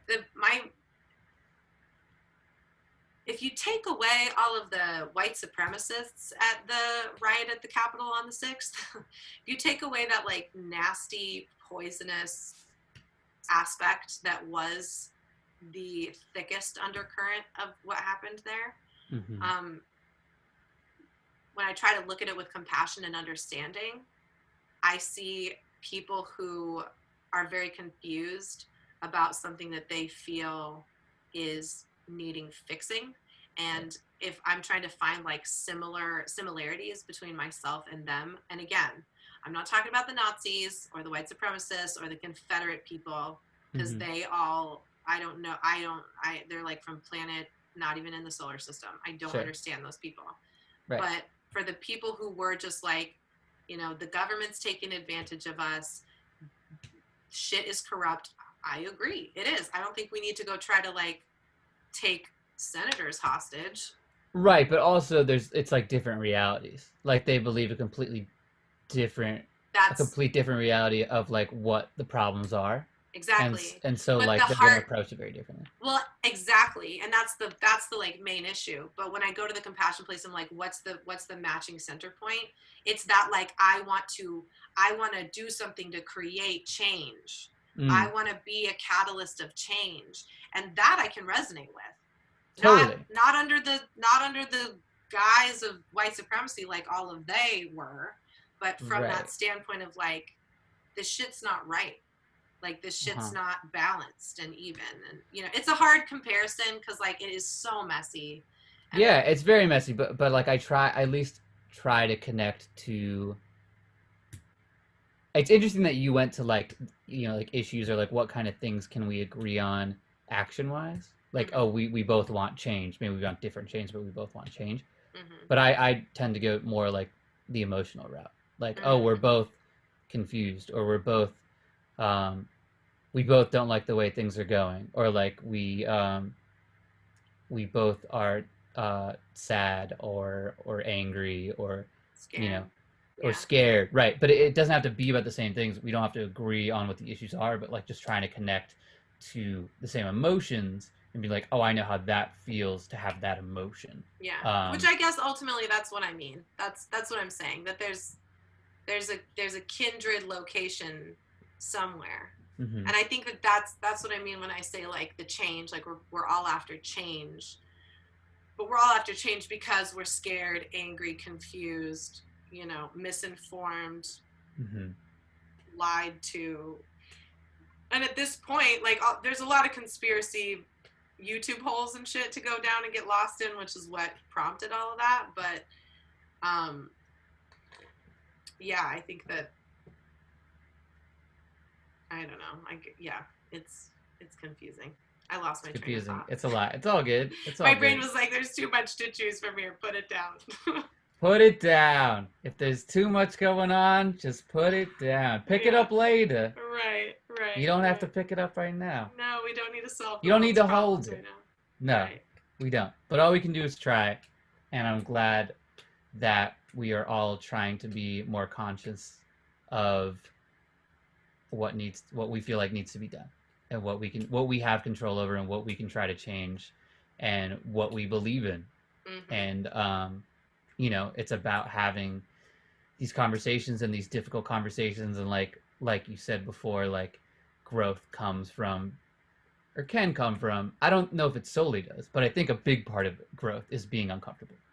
Yeah. You know, so I think it's important to challenge ourselves and put ourselves in difficult situations and conversations, and we can learn and grow from that and try to make change. Yeah. 2020 was a big growth year I feel like we went through a lot of growing pains culturally last year, and Definitely. It's because we were put into an extreme state of discomfort. I think that's like the biggest silver lining. I forget if it was with you, but I said a silver. Oh no, it was with my neighbors. I was talking to you the other day. and I said such a basic silver lining, and then we kind of went off topic, and then they like mentioned another one. I'm like, that's such a better answer. But I was like, I just wanted to mention this. But like, I think my thing was like a cool silver lining of the pandemic is that I'm seeing a lot of interviews with people on Zoom and stuff, and like they wouldn't necessarily be like, I feel like before we only did interviews if people could get in the same room together. So if they lived like really far apart, it wouldn't be worth it just for the interview for like this person to fly over. And now it's like certain people are talking to each other and we can all see it because Zoom has just become like such a normalized thing, which is still a good thing. It's cool, but I think if I had to like pick one thing, it would be more that like, again, dude, this wintering idea is that like, even though it's really stressful, it is like a form of kind of rest, and we're like taking a break from the way of living that we were used to, and there's a lot of pain that goes along with this, obviously, but that's why this is a silver lining, is that just like we've had this time to change up how we live and not see people as much, and think about things and have these conversations, and yeah, it's been really interesting just to see everything that's come up and how I'm thinking about things a lot differently, and yeah, whatever. No, I'm same. I feel like my whole I maybe liked where I was more at the beginning of 2020, only because I feel like all my pillars got knocked down over the last year, so I'm like having to put up new pillars now. But I like internally where I am a lot more than I was at the beginning of 2020. Yeah. I think like, yeah, like I feel like a different person, but I feel a lot closer to like my soul, for lack of a better term. Like I feel a lot closer to like really what is authentic to me. And I've always been like a genuine, authentic person, but like I think that there's like the genuine, authentic person that you feel is most appropriate for the world and like the conditions that you're in. And then there's like the real, the one that's most like connected to you minus any external influence. Yeah, totally. It's like, it sounds like you're more sure of yourself. Yeah. Yeah. And in the way that's kind of less people pleasy, that's like, if you like me, you like me. And if I need to put up a boundary, you're not going to hold it against me. And if you do, that's about you. First of all, it's not about me. Yeah. Second of all, like, I'm okay with that. For sure. And I know, but that's so important, because it really is, it's like always about the other person when it comes to that. Yeah. And like we said before, like if somebody says you're being too much, it's not really about you, it's about them. But it's about how what you're doing is affecting them, but still them. It's like, right. And it's like, in a perfect world, we can hear what they're saying and like acknowledge them without internalizing it and like judging ourselves. Yeah. And so like, okay, this is about you. What's going on for you with that? You know? Yeah. And yeah, that creates more compassion, which I think is the whole, like, compassion begets compassion, but it all starts with you. Like when you have compassion for yourself, then it's way easier to have compassion for someone else and not be like, why don't you like me? Be like, why do you feel that way? Right. It's not about me, you know? The more compassion we have for ourselves, the more sure of ourselves we are, and the less we'll judge ourselves and internalize something like a criticism that somebody might say towards us. Right. And then it gives us more space to have compassion for the other person and more understanding for the other person. Yeah. But you're right, it all starts with us. Yeah. That compassion. That good old compassion. Good old comp C. Compassion fruit. Dragon fruit. I was going to say, I really got into passion fruit this year, but it was actually dragon fruit. It was actually a fire-breathing fruit. Do you know dragon fruit? It's like this hot pink color. Yeah. Oh. Yeah, I've seen it. Wait, is dragon fruit? No, dragon fruit's not the big one, right? The huge one. Well, Is it like the kind of spiky one? I'm gonna be honest with you. I don't know, because I'm a cheater in Los Angeles and I buy it frozen in a pack. So I don't think I've ever actually bought the dragon fruit before. Dragon fruit. Yeah, exactly. It's like it looks like something out of Super Mario. It's like pink, and then it's got like these green little spikes coming out of it. Yeah, the color of it's so beautiful to me. Just the color makes me feel joy. That's a really pretty color. Yeah. It's like a dark pink. Yeah, it's like fuchsia. I wish I knew more in between colors. I really don't. But I feel like as an artist you have to. But or you just kind of like, you get more used to it. Like periwinkle. Sure. I don't even know what periwinkle is. I've heard it, but if you told me periwinkle is like a shade of yellow, I would believe you. Yeah. No, it's like somewhere between light blue and lavender, maybe. Okay. Yeah. I don't know all the in-between colors, but usually they have really cool names, like periwinkle. Oh yeah, they're tight. Buy crayon box. Do you remember the crayon boxes that were like 100 crayons? Oh yeah. And they had the little sharpener in the back? Mm-hmm. I love the crayon boxes. I know. You know, I just got back into like crayons and like colored pencils and stuff, and I had to go buy a sharpener because I didn't have one. I haven't had a sharpener in years. Yeah. I actually ended up getting a makeup sharpener because I couldn't find like a. Yeah, why not? It's similar, it works. similar it's the same thing. Yeah. Yeah. Yeah. Totally. I love it. That's dope. It is. I'd say this was successful. Yeah. I think I had a great job. time. I did too. I'm hitting a little bit of a wall because this is around 3 and 4 p.m. I noticed that before it was like 1 and 2 p.m. and now it's like 3 and 4 p.m. My body's like, let's lay down. That's enough for the day. Because I had this coffee, I'm like feeling pretty good, but I'm also like, if we were to keep talking, I would take another pee break, and I'm like, we talked plenty. There's no point. This is like a good place to end it. I think so. I feel like we're hitting a natural end, and we talked for basically 2 hours, which I wasn't expecting these to be 2 hours long, but it seems like 2-ish hours is kind of the spot, like the sweet spot. You know what I mean? Yeah, totally. At least with you and Squires, but you and Squires are both great conversationalists, so like I'm curious if I were to get somebody that I don't necessarily know that I can just go for hours with, you know what I mean? Yeah, you'll notice it. I notice on certain podcasts that I really like Pete Holmes, that certain guests, like most of the guests will be like 2 hours or an hour and a half, but then some will only be like an hour. Yeah. Actually, an hour and a half is kind of short for him. Like 2 to 2.5 is like pretty normal. Sometimes even 3. Yeah. But like if it's like an hour and a half, it's like, oh, it's not the same connection. Or maybe they had something else to do. I don't know. But like, I mean, I really do think that conversation chemistry is a real thing, and like that's my thesis of this podcast is to just like recognize the difference in chemistry, and like I have some little notes for like if we were to get stuck or whatever, but like with you and Squires both, I never touched the notes. I was so like, Teddy Roxpin, you're from Boston. What was that like coming up in the Boston music scene? Oh, but I do actually I want to end my episodes with 2 specific things. Wait, can I do one thing before you do your end thing? Always. Which is sharing a picture with you that I took the other day, and I meant to text it to you. Oh, look at this picture that I keep near my desk all the time. I love it. You took it.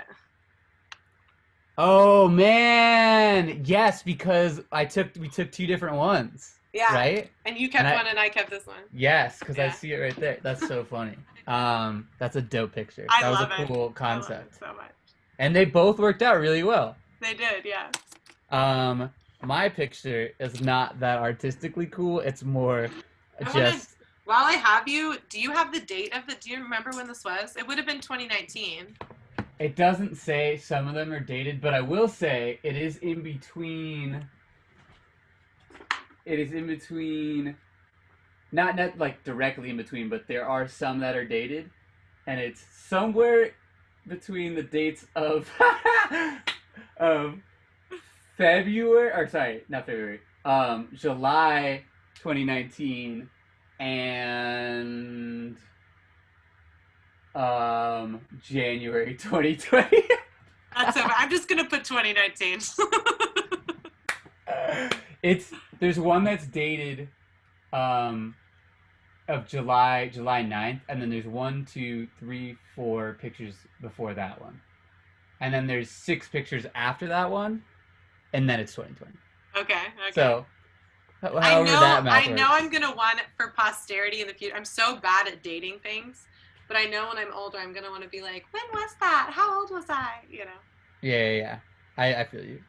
Maybe there's something on in a camera roll. I feel like my camera roll is such a good signifier of like it's just like it's almost like this like why can't I think of a word right now? But like it's like a documentation of time. Like it's so easy to search dates and be like, oh, I wonder if I have anything from that day to answer my question. You still haven't sent me the camcorder. Oh, of a specific thing, or? Well, it was the one that I was like, I wanted to see the 2019 one or whatever, like the last, not the one that got full. Oh, the quarantine cam one, or? I actually do want to see that because you said that it was a dope like passage of time, but I want to see the one that I'm in that has that. I'll find it. Faux femme. Oh my god, yes, that's a goodie. I don't ever want anybody to see. Yeah, that's but why I want to see it. That's like they're just for us. It's for the small community. I'll remind me and I'll send it to you. Okay. So the picture I am showing you, of course, we're like trying to end and it just like goes on. Oh no, this is what happened with Squires. We talked for another 30 minutes. I'm really like, that was good. Okay. I took a picture just to send to you, and then I didn't. And this was a couple days ago, but I was in my garage, and I have a box of hats, and I found the hat that I made at Waldorf. Oh, so, yes. This is it. Oh, my God. It's crocheted, yeah? Yeah. I love it. I think that's what that is, right? First of all, that's a very attractive photo of you. Yes, this is my attractive face. You look very like you just got out of the hair salon. Your hair's real nice and shiny and curly. I feel like I don't know how to take I feel like I'm so unphotogenic that I don't know how to take serious photos. Like I'm like some people are models and they're like skilled. Like that's like the extreme, right? Of like, oh, like I know how to do this. And like or some people are like not necessarily models, but they just know how to pose for pictures and they're like super cool on Instagram. Oh, yeah. And I'm the exact opposite of that. I'm like, oh, a picture's being taken? Like, oh! Yeah. Like, no, that's me. Koosh and I are trying to do like social distance photo shoots before I leave. He and his girlfriend both got the first dose of the vaccine. And I have antibodies, even though I don't trust that. I'm not. Why are you so against bodies? Well, I don't know what to say. I have no response to that. Okay. I got you. It's really funny because it's always awkward. I always forget how fucking awkward it is. And Koosh, I swear to God, like when we're doing photo shoots, he looks like a J. Crew model. Like he's just like. Yeah. And I'm so envious of that. Bro, so am I. Because it's always like Camila does some, Koosh does some. Camila does some, Koosh does some. And like, yeah, I'm just always like. Right. I don't know what to do. And there's always a few that look good, but like out of 20, there's like, 4 of those are nice, Right. Dude, I will say, this is one thing. This is my God, yes. It's so big. Well, I mean, I'm trying to put it over it fits normal. Okay. It's like a normal hat. Oh. Dope. Okay. Cool. That's dope. I like that. This is kind of my jam lately. Like for years it was just in a drawer and I've been wearing it this winter for some reason. I will say that during this pandemic, one thing that I've observed about myself that I have enjoyed is not having to be in social situations where I'm judging myself because I'm like, oh damn, we took all those pictures and like I don't feel confident of like how I looked in them or whatever. Like and like I miss people. I miss the fuck out of hanging out with people so bad. And I can't wait for this to change so we can start hanging out again. But I don't miss me judging myself, and obviously that's something that's just going on with me and I need to work on. But I have very much noticed that. I'm like, wow, I haven't been in any situations for so long where I'm like self-conscious of how I look or how I behave or whatever. Yeah. I guess behave a little bit. We have all these Zooms, and there's a little bit of the look for that too. But it's just like it's not the same, and it's not the same magnitude, or you know. That's an interesting little silver lining, because like I feel like for me, I was talking to my therapist about this the other day, that like I'm so hyper vigilant with observations, and she said that kids of families of addiction tend to have that quality. They have hyper awareness. She's like, do you remember that being a thing? And I'm like, yeah, people comment on that like I'll notice tiny things, like little details of things, or people's minor energetic adjustments, or things like that. But so like the pandemic has been rough for me in sort of the opposite way of what you're talking about, where I'm just like, you like, miss observing. Well, no, I'm over observing, like, because there's so much to be scared of, that I'm like, did I touch that thing and then wash my hands? Did I touch that thing and touch my face? Should I touch that food and then eat it?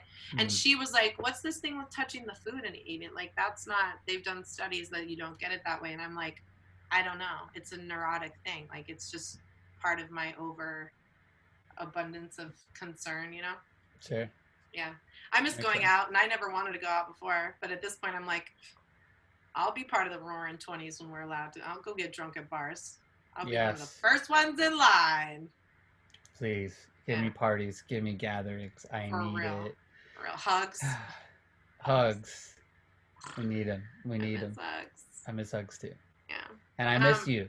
I miss you, man. But I'm glad we get to do this. I was just gonna say, I'm grateful for Zoom. I am grateful for the technology aspect, because it's weird. Like, in some ways, I'm getting closer, or like more focused closeness. So like the interactions that I'm having with people, it's not like with you and I, we always generally had a specific reason to hang, like we're going to a show or like recording or whatever.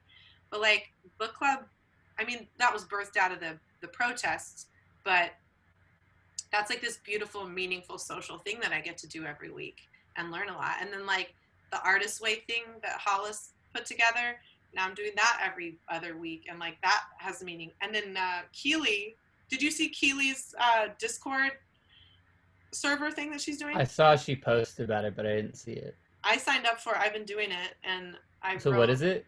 It's well, I mean, it's just like a community of support for music artists, producers and writers and stuff. But the goal that she set, that I was like, I want to do that, was that for the month of February, every day you set an hour timer and just make something.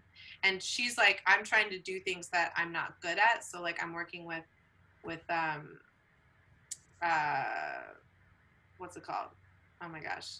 I'm definitely hitting a little bit of a wall. It's funny how I'm like, oh, my brain's not working. Yeah, right. Equipment, like new equipment that she hasn't worked with before. Like she's cool. learning how to play guitar, so she's just messing with that more. Nice. I love that. For me, it's like production. Like this is a perfect opportunity to like, I do my hour. I don't go over, because like that'll stress me out. But if I'm just like, I can do an hour, I can set a fucking timer and see how far I get, and then to have a location to share it. So it's like there's also like a finish line. I do the hour, I share it, it's done. And like that song that I sent you, I wrote that in the hour. On the second day, that was my hour thing. And then I was like, I actually love this song. Like I think it was a direct response to Ray's passing away, and so it has this therapeutic thing for it. But then I was also just like, that fits my vibe. That fits the vibe of shit I'm releasing right now on my Spotify or whatever. Like, why not? Let's make sure we talk about that too after we're done, because we gotta figure that out. But yeah, I love that. I've been trying to do that more too, just like with everything I'm doing, and being like, well, this thing is gonna could take me like 3 hours. Yeah. It's kind of stressful, and then I keep putting it off because I'm like, when am I gonna get 3 hours? But I'm like, okay, maybe just do an hour of it today, and then maybe you can do another hour tomorrow. And that's been really helping me get stuff done. It's helping me get my feet wet, because I've been very much avoiding music for a lot of 2020. and just kind of like only if I'm feeling it, and I'm majority not feeling it. So for me to just be like, whether you feel it or not, play.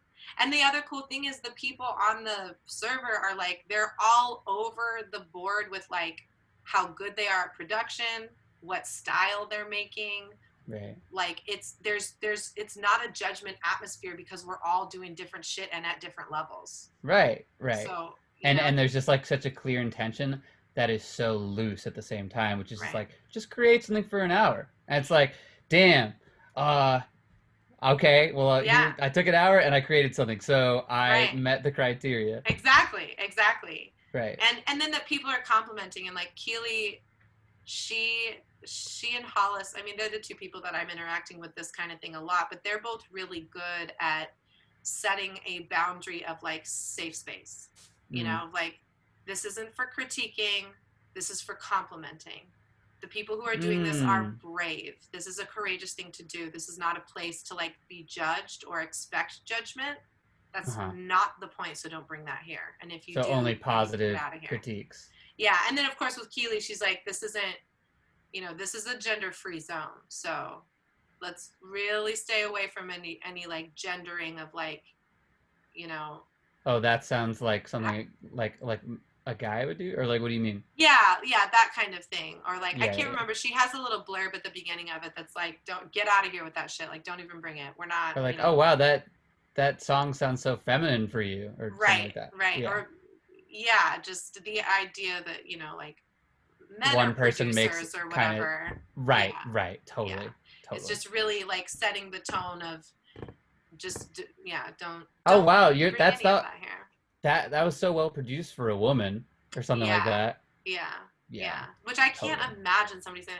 But I shared something on there, the first thing I shared, and like there's a dissonant chord in it that I actually liked. It has this very poppy hook. And dissonant chord, discord. That was fun. Okay, yeah. You just reminded me of somebody, and I don't know who, but that was great. But this guy, an idiot. This guy commented on my thing. And he was like, this is really great. Your voice is really great. Which, of course, people are, you know, oh, your voice is so nice. I'm like, okay, but what about the song? You know, like, thank you. There's something, I want more information about this other thing that I have insecurities about, though. And he goes, your voice is really great. And, you know, when the band comes in, it's great or whatever. And then he goes, but there's these chords, like, for instance, at 45 that aren't in the key of the song. Yeah. And I responded and I was like, I did that intentionally. I was trying to create this mixture of like the pop and the dissonance, like light, dark, comfortable, awkward. Like that was fully intentional what I did there. And it actually does fit. It's not out of tune. You know, like I'm singing over it and it does sound weird, but like I said, it's intentional. Right.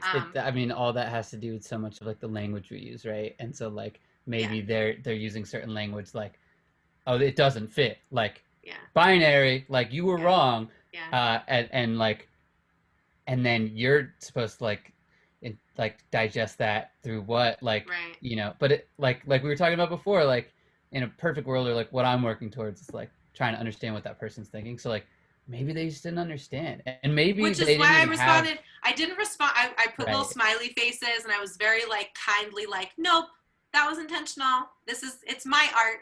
It's not your judgment. You know, like initially I was kind of like, oh, I'm just trying to get my feet wet again. Like, please don't judge me. You know, like I even said in my thing, like I think I said something to the effect of, it's so interesting how easy it is to crawl into a part of your brain where you judge everything you do. I'm just getting my feet wet again, and I'm so grateful to have this outlet. And then he had to comment me like, yeah, but you know, you did that wrong. And so his little name tag or whatever was depressed. And so I also was like, well, he's clearly dealing with some shit. So I'm just going to really lovingly communicate that this was intentional. Dope. Yeah.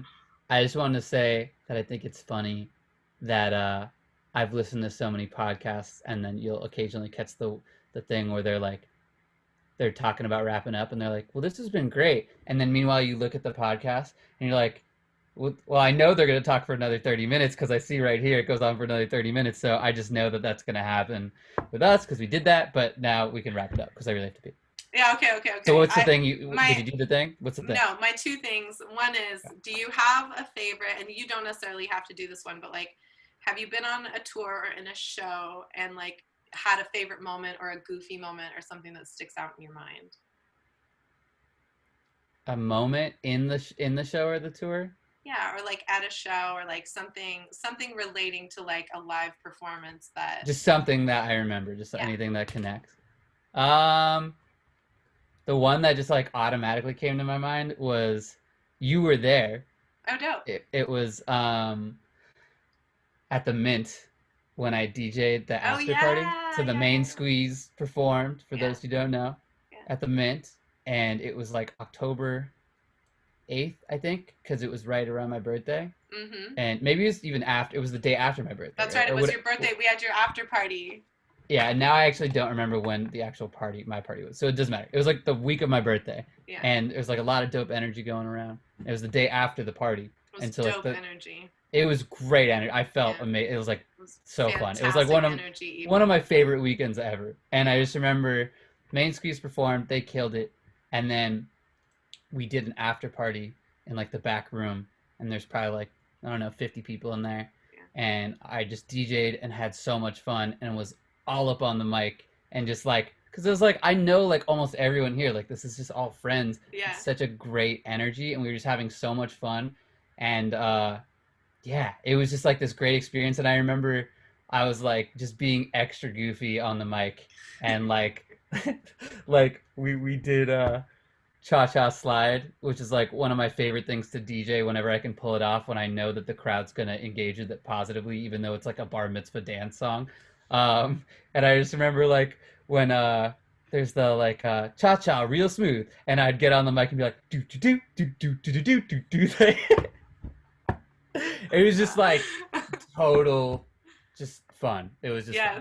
Goofery. And we had those faces, your face on the stick. Mm-hmm. Oh, which I'm looking at right now. I wish this computer was mobile, but it's not right now because there's like a million IVs attached to it in the form of hard drives. Take a picture of it and send it to me, and then I'll put it on the Patreon. Is where I'm going to put the videos. So I'll put a little picture of it on the Patreon. Okay, cool. I'll do that. Okay, and then the last thing is something that you are grateful for. Something I am grateful. There's so many things. Yeah, you can name a couple, or just the first thing that comes to mind. There's some. I'm like trying to there's all these concepts that are forming in my mind. I'm like, what's the word I want to say though? But, yeah. I guess I'm grateful for friendships and relationships and like being able to find the people that I connect with the most. Yeah. I love that. That's a great one. Yeah. I second that, Teddy. Tight. And I'm grateful for you, of course. I'm grateful for you, all in that category. Ugh, all day back at you. Okay, I'll let you go so you can go pee. Tedder, cool, as your Zoom thing says. As my Zoom thing that says, which I just realized is not, like, I put that up when we were first getting up, and then that's when I realized we were, like, recording the Zoom and stuff, and I'm like, oh, I guess Tedders is, that's for everyone. I guess that's it. Yeah. That's the one. That's the one. I'm Tedders from now on. Produced by Tedders. Tedders C Roxpin. I don't know what the C what's the Cunningham. Is it? No, the C is Cunningham. You always do like McGillicuddy. McGillicuddy. Yeah. Yep. That's a big one. Tedders C McGillicuddy. Roxpin. It's a 4-part name. Okay, Roxpin at the end. Yeah. It's the sandwich. Yeah. Nice. Tight. Well, I love you. Thank you so much for having me on. I love you too. Thank you for doing this with me. I'm so I'm happy with it. It seems to be working well. I'm stoked. I feel very encouraged by this whole little venture. Dope. Keep it up. I'm excited to see where it goes. Yeah. And I'd love to do it again sometime. Hells yeah, bro. I mean, I'm going to be living 2,000 miles away, so this is how we're going to stay in contact. Sick. My tummy just rumbled. Get out of here. Go pee. No, those are unrelated. I gotta pee, but then I gotta eat something. Okay. You got things to do. Does your bladder ever rumble? No, my bladder doesn't rumble. No, it pinches. Okay. More than Okay, cool. I was anything, like, that's not a thing. I was No, like, I need to my- clarify. I don't have to poop. My stomach rumbles. Yeah, my Yeah, bladder yeah. just pinches. Right. Well, my bladder's definitely pinching, and my stomach wants food, so I'm gonna go. Okay. All Bye. right. Love you. Bye. Love you. Bye.